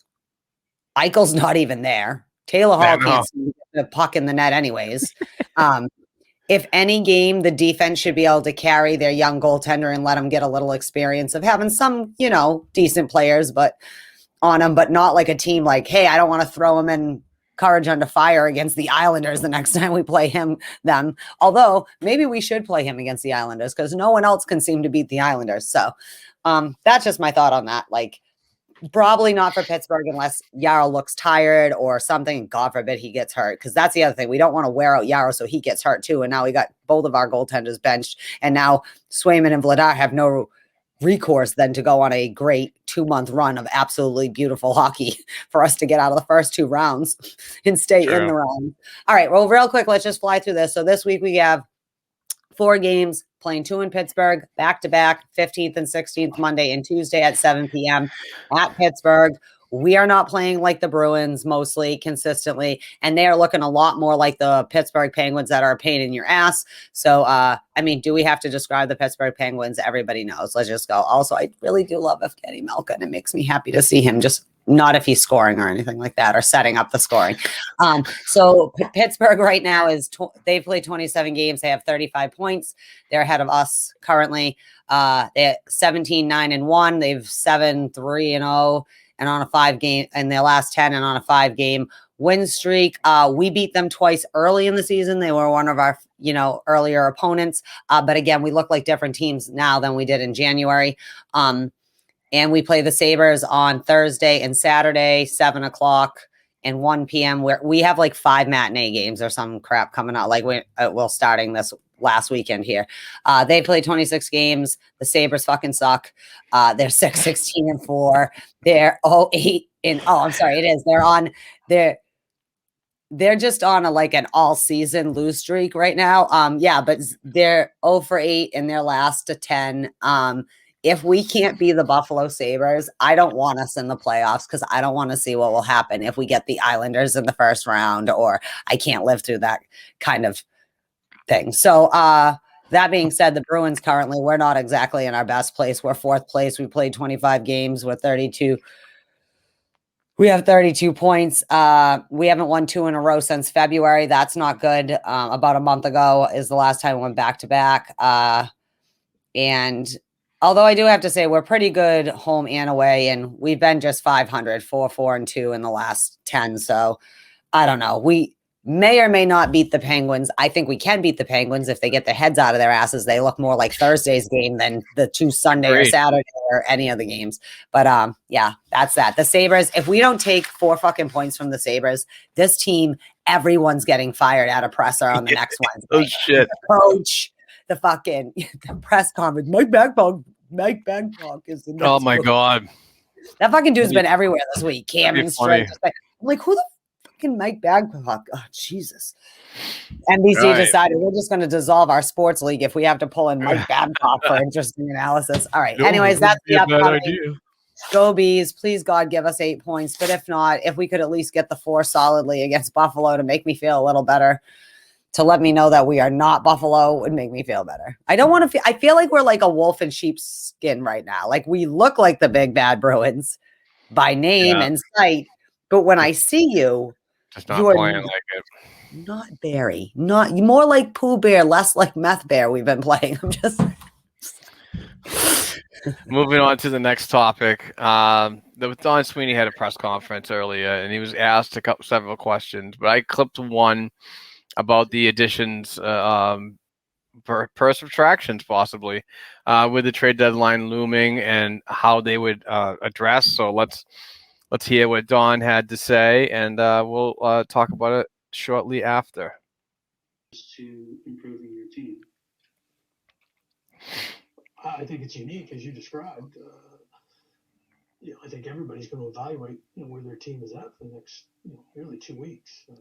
You could be above the line and below the line pretty quickly, and injuries have certainly taken their toll, the compression of the schedule. So I think there's a lot of variables in play. You referenced probably the 3 most important ones, and but your team usually dictates what you should try and do, and ours will probably do as well as indicate them from what direction we'd like. We certainly have areas that we would like to explore to add, but it's been challenging.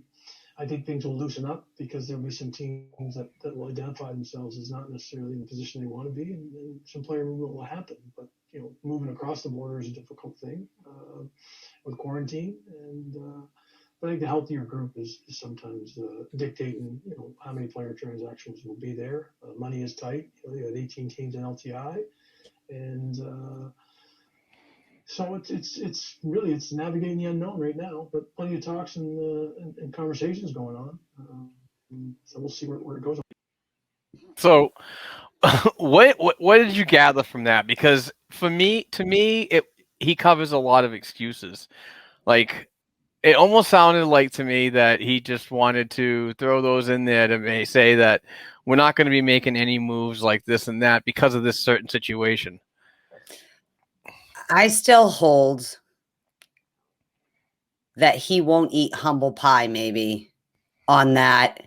The plan isn't as brilliant or coming forward in the same time frame. Not maybe the players aren't good or the people you picked or all this other crap, but enough is enough, dude. In the last 3 years, again, last year I give a pass. Okay. They played their asses off until shut down and they were the best team in hockey. So I can't be that mad about last season.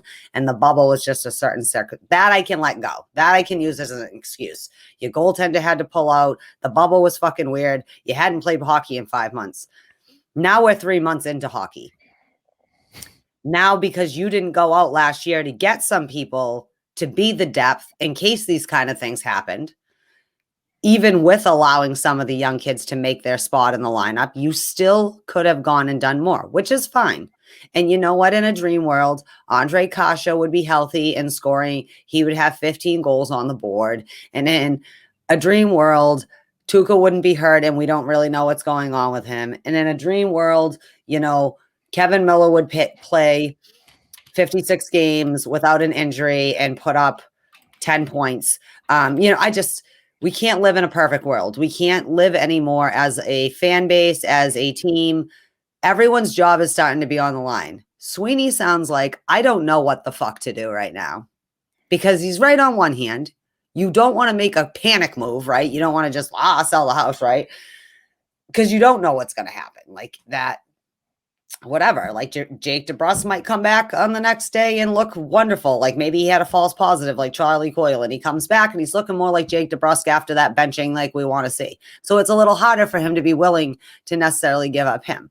I say something's going to happen though. If this week, if they lose to Buffalo, someone is losing their job in the next week. And I don't know who that is. Neely, maybe. Sweeney, maybe. Cassidy, maybe. Whatever. Elliot Friedman did mention last week that he says that the Bruins could do something very interesting concerning the trade deadline a month away. Yeah. And I like Elliot. I'm more or less to believe him than a lot of insiders, but I mean, we'll see what happens. I mean, we went through the smoke and mirrors stuff previously before the season started, and they addressed Craig Smith. I mean, they looked at the underlying numbers of Craig Smith, saw a good possession, saw a shooter, came in here. I thought he did okay, but then just plateaued, basically. That's exactly what it is. That's great. And like Craig Smith did look like who we thought he'd be. And now he doesn't, just like Nick Ritchie, he's been hot, right? But this week, not as hot as other, so, but I'm not, like I said, I'm not as mad as like, even like Nick Ritchie, who's not my favorite, but like he's producing, like I'm not arguing against numbers, but they're even starting to cool off. So now we've settled back to the top line. Charlie McAvoy's having a season. Good for him. He's having his breakout season. Yeah. David Krejci, who missed 5 games, whatever. It's still, like I said, it's not okay if Matt Grzelcyk, who is missed half of the games you've played or whatever, still has 6 points. And then some of the people who have played 25 games and are on your top 4 lines that you would pick can't put the puck in the net. Like that's not okay on any level whatsoever. And something's got to give, because if not, Sweeney's going to look like a fool, because he was, and I'm not trying to put words in his mouth, but if I could assess in my own brain what I see when I see, they were so fucking confident that what they did or did not do last offseason, Krug left, Chara left, we're fine. And you know what? It didn't look like it was going to be a cliff dive. And this isn't a cliff dive. It's just they're playing like they're starting to like maybe fall off the edge a little bit. And you can't do that because we only have 27 games left. You know what I mean? Yeah. Well, I'm sorry. That was the first time I did it. No, it wasn't. Is not a guy that likes to be wrong. And I feel like they were maybe a little too overconfident in their prospect pool and their vision and their whatever. And maybe as an organization, not the players or whoever. I mean, the players are just the staff that gets put together, right? The coaches can only be given what they're handed, But I think they were so confident that we were still going to be in the top 2 in the division, even against these opponents, right? And that's not happening because the substance turns off. Again, give them the old razzle dazzle, it's the shiny new toys worn off. But they can pick it up. If not, something has to happen for the trade deadline or we're out. If we see another week of play like the last month, on, off, hot, cold, hot. Like it's one thing to be hot and cold. It's another thing to be extremely hot and extremely cold like this. They're like one of those TikTok machines. Yeah. So let's not do that anymore. This is what Cam Neely had to say. He had a little press conference too. Let me get rid of this and get the banner up here. Where is it? Right here. And this is from Logan Mullen of Nesson.com on March 11th, 2021. The deadline is looming, so we kind of have a good idea of what our lineup looks like when we're healthy, Neely said. And we feel like we can use some help along the way, and that's what we're going to try to do. For sure, there is some challenges, especially in the Canadian teams, but there's teams that you see now that are starting to fall out of any chance of making the playoffs. So those are the teams you want to focus on. Neely was asked point blank at the end of the interview once more if the Bruins will do their best to be active in some way ahead of the deadline. He's like, that's the hope. Yes, Neely responded. So you know what? I'm basically seeing two of the same messages. It's basically the same thing as last year. So if trends go, I would probably say that this team stays the way it does, and then Sweeney and Neely get fired in the offseason. That's true. I don't disagree with that. Hate saying it, but all right. We did good with there. All right. Well, big blockbuster. I think that's all we have. We can't talk about the boys anymore. Now we got to talk about the NHL signs a $7 million. Oh, wait. I'm sorry. Did we talk about the trades? I think we kind of generally were talking about trades. We'll just skip that one. We'll just go to this one right now. I'm sorry. I was like, oh, gee, I forgot that one. So anyway, $7 million for you, 7-year, $400 to $420 million, which is like double what NBC had. Signing ESPN, NHL. I'm happy on one level. I don't know how you feel about this. I'm happy on one level because I do think that when hockey used to be on ESPN, even though it didn't get the love it still deserved, it was promoted a lot more. ESPN2 was basically created. They had all the games on there, back in the day. There's some great hockey minds over there that I think don't get to really, even though we as hockey people know them for their brilliance, I think there's a lot of them over there that as much as ESPN could care two shits about hockey generally. Linda Cohn, Greg Wyshynski, I can't believe it. Emily Kaplan. I mean, just good hockey people. Yeah. There's great people over there. So hopefully they can help ESPN drive how they go about, with this deal. I personally am not looking forward to if there is Barry Melrose because I hate Barry Melrose and I hate his stupid mullet head and I've hated his stupid mullet head for 30 years. And no, I don't want to hear the interesting takes of him. No, I'd rather have Jeremy Roenick back. Thank you. At least he's interesting. And and not only that, but all Barry Melrose is going to say is Gretzky. That's all he ever talks about is Wayne Gretzky. It's like a crutch you can't get over. No, I'm just you know what's funny about ESPN and this whole deal is there was an audition period for this, and last year the NHL gave streaming only rights to ESPN, so ESPN had a package. And believe it or not, even though that was a trial, ESPN still paid the NHL $100 million to do that streaming. Yeah, so that was a good gauge market of interest. So like, will people actually be interested in ESPN returning to ESPN? So, I think a channel that puts on the spelling bee as a sport should shut up and maybe show some hockey. That being said, blackouts are going to still continue to be an issue. Yeah, I'm not happy about this. If you're going to be paying for this and you're going to get all this technology and so on, open it up. Don't black out anything. I got pissed off the other day because, with the 9 TVs that I have in here, I have to go through and I'm like, oh, I'll watch this game. And then it does its thinking thing. And all of a sudden it pops up and it says, you're out of market. And I was like, well, the game was like out west. It's like, what does it matter? But then you put it on regular TV and then there it is. Yeah. I hate that. That's stupid. Very inconvenience. It is stupid to me that the NHL does not have a capacity to just air their own goddamn games. True that. There shouldn't be blackout anything. It's like, okay, I can get, all right, we live near Boston, so we get blacked out for Nesson. Okay, I get that. I should never be blocked out of a Colorado Avalanche game. I'm definitely out of market. Exactly. It is 14 hours to St. Louis. If I want to watch the Blues versus whoever, why am I being blocked out? I have, yeah, but that will go, a little of that might go away. Like, I don't know this to be true, but maybe some of that blackout might go away because of the way maybe ESPN is structured compared. Like, I think, and I don't know, again, know this to be true.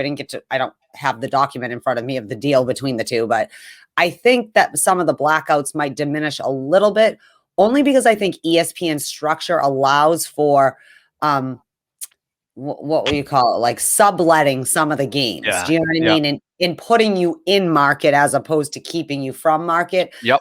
Maybe not a lot, but it might actually cut down on the blackouts. But what has been the largest goddamn complaint of fans? The blackouts. Like, why do I want to pay you HLTV $25 a month or whatever, or $200 for the season or whatever the hell it is, depending on your package?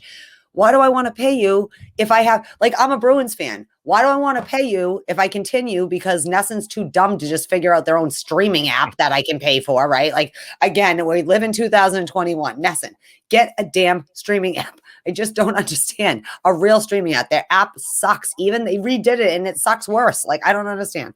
But what concerns me is a little bit, I didn't know this. I don't know if it was on 31 Thoughts or maybe Dangle when they were talking about the deal, the guy they interviewed on Steve Dangle, but I didn't realize that NBC, like, they sponsor the outdoor games. Yeah. Yeah. Based on the kind of general sponsorships of NBC Sports, as opposed to this was part of the NHL deal that could maybe be transferred. I think ESPN would be a fool to not continue the traditions. You know what I mean? But at the same time, ESPN has a lot more sports that people are going to engage in than, say, like NBC Sports, the channel. There's going to be whole lulls where maybe you're not interested, where we as a nation all are going to tune in for the football game or the college basketball. We're a sports-minded nation. So I get a little worried that the fun things that we do like, but at the same time, maybe they will sponsor, or they'll figure out a way to work with the NHL how to keep that tradition going, even if the NHL has to maybe eat some of it and lay on their own personal sponsors as a league. I don't know. I would hate to see some of those. I don't need 87 stadium series. Okay. I don't. Yeah. It's either all on January 1st, we have a bunch of rival games everywhere, or just fucking leave it with one Winter Classic. And if you really want to, Calgary and Edmonton play, that's on you, but who gives a damn as a league, just. All right. Now this one's on you. So why don't you do your spiel on this one? So the Isabel Cup for the NWHL is going to be awarded. So NBCSN is going to, did I say that? NBCSN is going to be airing the finals just like they planned to originally on the 4th and 5th of February, but too many teams had to pull out and the league shut down. It was just too much with the COVID. They gave it a try in Lake Placid. So on March 6th, 26th, and 7th, you can find the NWHL's Isabel Cup semis and finals at these following things. On March 26th, the Toronto Six, who had a great inaugural thing in this crazy year, they are the top seed. Our Boston Pride will play them at 5 p.m. We are the 4th seed. On also the Minnesota Whitecaps, who are co-defending champs of the Isabel Cup or whatever. They play the Whale. So 2 and 4 play at 8 p.m. And then on the next day, on the 27th, the finalists will play each other. Obviously, the top seed will end up being the home team per thing, but that will be on. So it's good. The women still get their national exposure that we were so excited that they were going to get with this game. And also go Pride, man. Number 4 can be number 1. Just saying. Absolutely. They might have the seed, but Pride have the experience. Also, it is not okay for Boston teams to lose to Toronto in Boston. So I know the Pride will come through for us. Let's hope so. Let's hope so. All right. Where are we? Hashtag AskBNGs? Yeah, we're going to do some hashtag AskBNGs to finish this show out. This is where we reach out to the listeners to get some opinions on their thoughts about how this team is working out. So we will go right over to here. Which one are we going to do first, Heather? I don't know. That's what I didn't know if you had them up in a particular order. Well, I don't care what order. We'll do Maria from Watertown first. We'll Okay, just so go whatever you left to pop right. up, I'll read.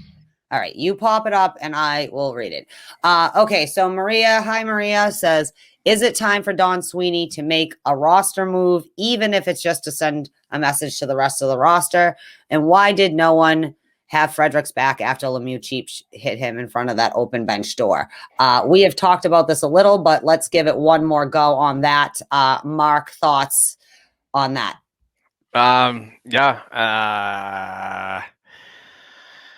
Yeah, I think so. I think he needs to make a move. Absolutely. You need to send a shocking roster move that's going to make these guys work and think about their jobs in the future. And put the carrot in front of the mule. Here we go. Nobody had Fredericks back. I'm actually surprised. Chris Wagner was yapping a little bit, but turned to see if his teammate was okay. So you kind of respect that too, but you need a response. If Trent Fredericks is the guy that's sticking up for you, why isn't anybody else doing it for him? And just stick up with you for your team generally. Exactly. Like they weren't sticking up for themselves at all. They look silly. The Rangers made them look silly. So I go with you. One, it's inexcusable that nobody stood up. Almost in the same way that day that I mean, I know it's not as extreme, but like when Mark Savard took that hit, somebody should have paid, no matter what the fine was, no matter what, not it's weird. It's weird how long this has been going on. You always stand up for your teammate in some capacity. And in a game that were that big of a shit show, who cares if you take a penalty? It's not like it could get any worse. You know what I mean? Even more so. Show that you have balls, right? If not, that's how teams are how are you going to take us seriously? If you're the Rangers, you whoop their ass. And how do they respond? They whoop our asses. How we should have responded is, this is why we whooped your ass. Like, you know what I mean? Like, we're not seeing that bounce back response. And I think that goes back to what Coach Cassidy said about being atypical of this team. They're not bouncing the way they do when they have a bad game, bouncing back. As for the other thing, absolutely, I'm just all in that there's got to be some kind of trade. Something's got to give, and it's got to happen soon. Yep. Because you also want enough time to get people in. We're notorious for, we get players, then they have to like have an injury for 2 weeks or quarantine potentially for 2 weeks. We don't know. So, okay, what's the next one? What do we have? Thank you, Maria. Yes, thank you, Maria. The next one is Danielle. Okay, so Danielle asked, so why and how do the Bruins look like a playoff contender one game and then look like the next, like they couldn't beat a college team? Providence could beat them today the way that they were playing. I'm sure she sent this yesterday, 19 hours ago. And I know being inconsistent is killing the team. Yes. I don't know why it's happening. I don't understand. Like my meme said the other day, like I can't explain it, Danielle. There is even if you consider injuries, there is no reason that they're not playing consistent at all. So everybody wants to be all over Jake Debrusk about consistency. How about the whole club is inconsistent? That's probably not helping his inconsistency. Sorry, Mark. I don't want to get mad, Danielle. Thank you for the question, but that's it. I can't explain it. It's stupid. There's no reason. Yeah, this is the next man up mentality only works when everybody's bought in. One person's got to, I don't know, it's like a trickle-down effect. If the whole team's just in a fog and they can't figure it out, then you're not going to get positive results. Thank you for the question, Danielle. No nook the bitch. Yeah, always with the good questions, always with the double questions, right? Okay. What the fuck was that against the Rangers? We've covered that. We're all having a what in the actual fuck moment on that game. I don't know. I don't think any of us can explain what we saw. I don't think any of us can explain what we saw. Not the coach, not the fans, not everybody. And the second question is there a point in trades? Will it not be trades for trade's sake? One or two players just pissing on the what? Hold on. Let me reread that. I'm sorry. Is there a point in trades? Will it not be for trade's sake? One or two players is just pissing on the fire, or should they just ride out the season and shake it up after the season and give the newbies a good run? Whew, sorry, I messed up that reading that. It's actually not a bad. The question two. Yeah, I won't touch on question one because we've been talking about it most of the show. But question two, I mean, don't do a trade just for the sake of trading and to show the fan base that you have a pulse. do it for the right reasons. If you believe that you're going to be able to make a cup run, then you make an appropriate move for that. But if you're also falling so far behind, and if you get out of the fourth place position, you get down to 6, 7, and 8, that might be an opportunity that you just say, listen, we're going to wash. This is what we're dealing with right now. If our owner's not going to allow us to spend money, which is a very valid factor, and we're handcuffed, then we might as well give these young kids an opportunity and evaluate them for services next year, when you can make a cup and you have the cup, the salary cap flexibility to address several needs, not just one here and one there. Next year, you really have a nice stranglehold on a potential good free agent market. True. All True. right. Say, but yeah, absolutely. I hate trades for trade's sake. That's all I really have to say about that. But good question, Nanook. Yeah. Thank you, as always, sir. All right. This is from Manny Cardona. Okay. Who do you guys think are the untouchables in the trade coming up? Love the pod. Keep up making my day. Thank you, Manny, for sending in your question. Untouchables, I would just say Patrice Bergeron. He's our captain. Marchand would probably be an untouchable, and McAvoy and Carlo. That's I really can't. I think that's four that I would say. I'm pretty much like in limbo right now with the whole trade thing, and I'm pretty much like the Nashville Predators, that we're only going to keep a small group of people, and then the rest are not. It's not a fire sale, but we'll take offers on anything. It doesn't hurt to pick up the phone and find out what's going on from other teams, and if that what's going on elsewhere might intrigue you and fit, and the character works together, why not make a deal? At this point, there are only certain players that I could care craps if they weren't here. And sadly, it is the veterans that we're trying to get them another cup before they retire. So for me, top line, because they're the only producing line consistently, usually. I mean, they had a shit show game like everyone else the other day, but generally, one or more of them is going to get a multiple point game, probably. David Krejci, because I don't care. Krejci is Krejci, and he is not any worse than any of the young kids, and I don't think, just give the young kids a chance. So, like, at this point, Krejci, he's almost done with his deal. He doesn't need to get, also, if we do go deep in the playoff, that's where his most magical moments happen. So we want him around for that round to get out of the first two rounds. And then I will include Brandon Carlo.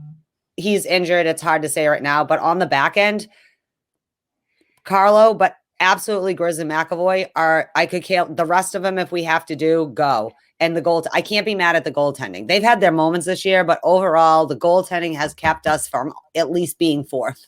And I still hold that. So top line, Krejci, Grizz and Mac, and the goaltenders. Everyone else can get fucking traded. I don't care. Trade the whole damn farm. Split it and sell it to two different organizations. I don't care. Do something. That being said, gentlemen, do something this week to show me I don't want to trade everybody on this team, because at this point, I'm going to give up. I'm going to be a Buffalo Sabres fan, because if it's going to be as miserable being a Boston fan as a Buffalo Sabres fan, then I might as well just rip the Band-Aid off and go that way. Sorry, go. All right. Thank you, Manny. All right. So we got Chad.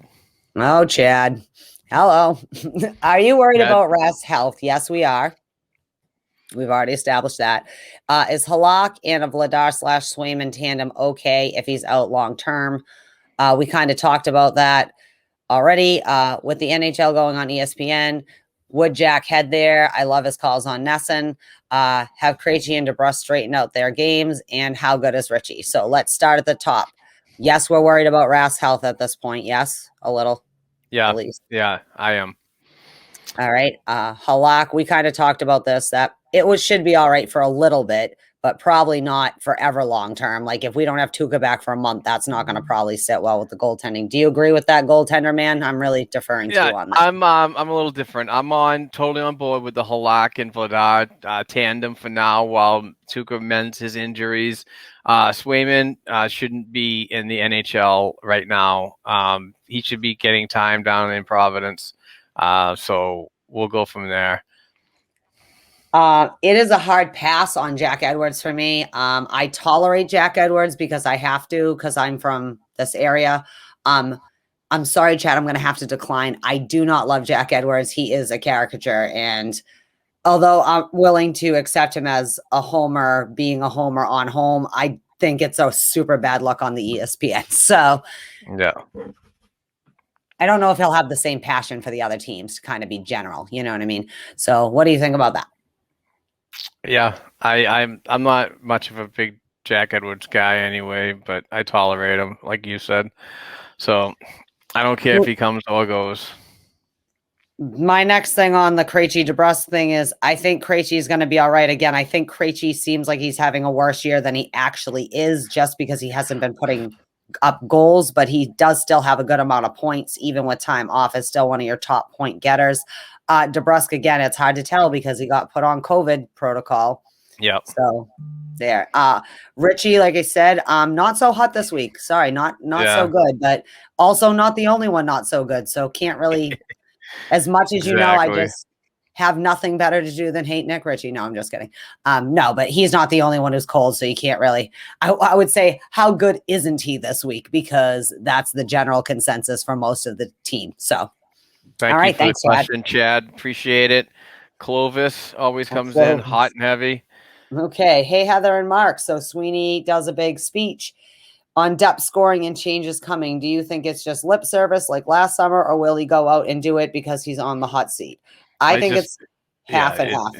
Yeah, it's so NHL Bruins to dangle the lines or be the marionette of what these guys are talking about, because it's lip service to me. We'll see. It remains to be seen if they're going to blow anything up and actually do anything. So I sometimes think that they want to do these things, but they don't necessarily have the fortitude or the trading partners to do it for whatever reason. I don't know why that is on that, but God, I'd love to see something happen, and not just a trade for trade's sake, to get back to that, like something meaningful. If not, leave it the hell alone and do something on the off season. Okay. Thank you. Yes. Thank you. Danielle's back. She's got another one. She says, how do you think Bruce navigates through this team and builds lineups now with Zach showing he deserves a chance here? Unfortunately, he's hurt, so hopefully he may get a chance again soon. What do you do with Wags, Bjork, Corrali? Who plays, who sits? I feel like we're playing Kiss, Marry, Kill right now. That's what I feel like. Exactly. Yeah, I don't know what's going on with Wagner, Bjork. He's hit or miss, and Corrali, who knows? Everybody sits on that line. I'm going to have to kiss Wags, but he can sit down. I'm going to marry Bjork. I still have hope, but Corrali, I love you, but you got, I guess, kicked to the curb. I don't want to actually murder anyone, but that's how I feel about those. It's hard, but I do like Zach Schengen. If he can get some luck, hopefully he'll be all right. And maybe we'll get to see him more up on by the end of the season. And not only just that, to be healthy and finish his awesome year he's having down in Providence, and not give him any more setbacks in this. But at this point, everybody can fucking sit down. I don't know. I'm going to call up the Bantam team from Amesbury Youth Hockey to come up and do it, because I feel Amesbury Triton Hockey to get it done. Go ahead. All right. Thank you, Danielle. Yuso, what's up? Is it a good or a bad thing that Boston plays afternoon games for the rest of the season? I don't think bad. Yeah, it's so bad. Don't do it. We suck on the matinee. We really do. This is what I think about when you play an afternoon game. The only afternoon games we're ever the only time we're ever good on the afternoon game is that blackout Friday game we always have the day after Thanksgiving. The Celts and Bruins tend to be home, and it's awesome. They schedule that way. It's fun to watch them change the garden. One of these days, even though I hate basketball, I would like to go to both the games because it would be fun to spend all day. You leave, you go have a couple drinks, eat some dinner, and go back for the basketball game because I've never been to a live Celtics game. That is one thing. I've never been to a live NBA game, and I would like to do that even though I'm not really a basketball girl. But yeah, no, matinee sucks, Yuso. Thanks for asking, but I'm all set. Thanks for the question, Yuso. I think he's listening over in Finland, if I'm not mistaken. Well, I would guess that Juuso Kakanainen is probably a Finnish name. Yes, I would think so. Be my best guess. All right, and John. Oh, I love this. We should have put this one back when we were talking about the Sundays game. Dear Mark and Heather is playing down to garbage teams like New Jersey, a character of a championship team, asking for a friend. I think I responded something like, "No, it's not." Says I asked. It's so freaking Bruins. It's so Bruins to do stuff like that. It's crazy. Like the Jersey, but even worse though. Like Jersey was just boring. It was like.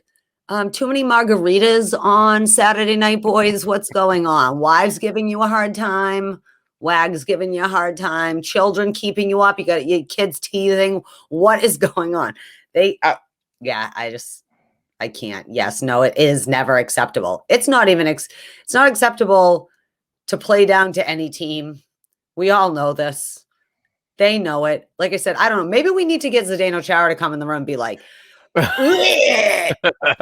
next time we play, I'm going to whoop somebody's ass just for embarrassing my legacy. Just kidding. I'm just kidding. I'm just kidding. No, but seriously, no, absolutely. Like, that's the thing. And that's what makes me worried that we're playing Buffalo twice this week because we're like, Buffalo, we should be Buffalo. We're goddamn right we should be able to beat Buffalo, but we don't play like we should play teams like Buffalo. We just don't.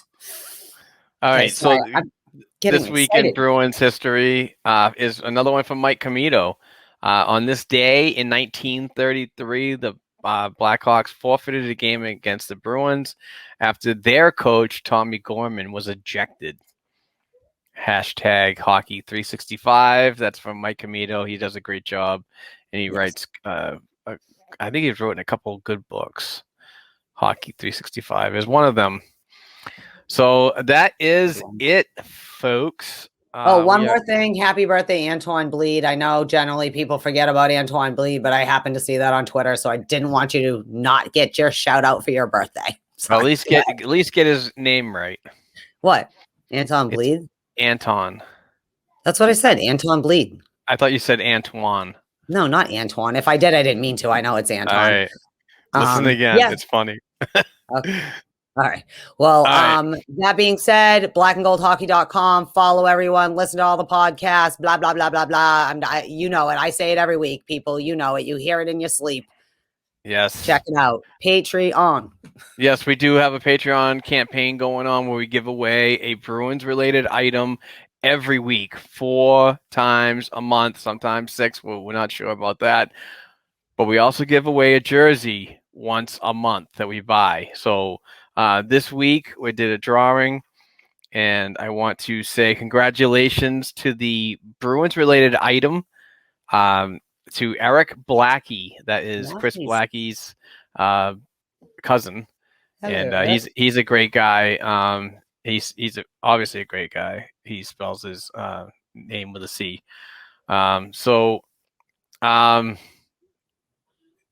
Maybe I fucked that up. You fucked that up because you were going to make the argument, but my arc is not the same. Either way, both awesome. Yes, they're both awesome, but thank you for your contributions, Eric. I will get you information about where I need to ship this awesome item.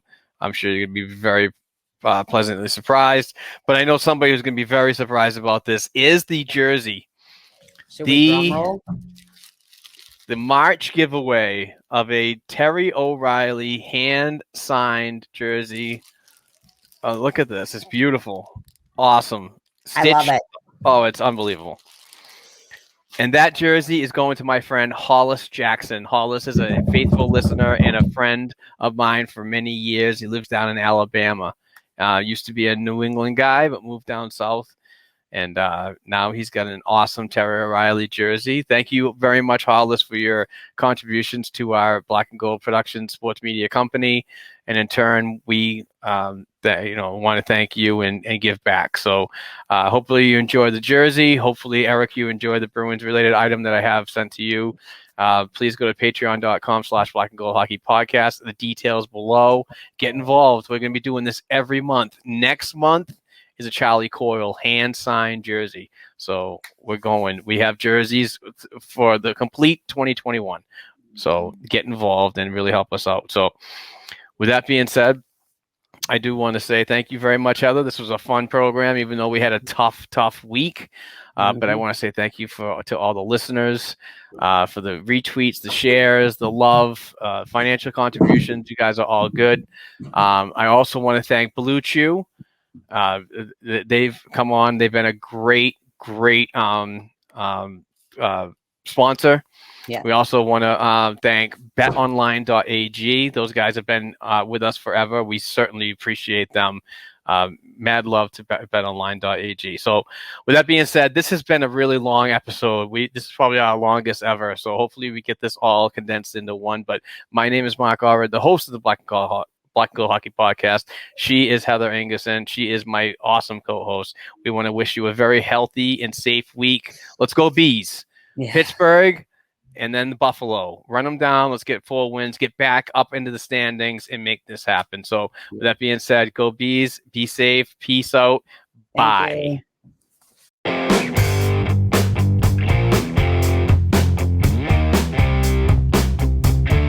Thanks again for listening to and supporting Black and Gold Hockey Podcast. Please share the show with your friends and family, and don't forget to subscribe to and leave a 5-star rating for the show on your favorite podcast platforms such as Apple Podcasts, iHeartRadio, Spotify, and SoundCloud. Between shows, help us keep the Bruins talk going by visiting our website, blackandgoldhockey.com, by sending an email to blackandgoldhockeyblog@gmail.com, and by following the show on Twitter @blackandgoldpod. Peace out.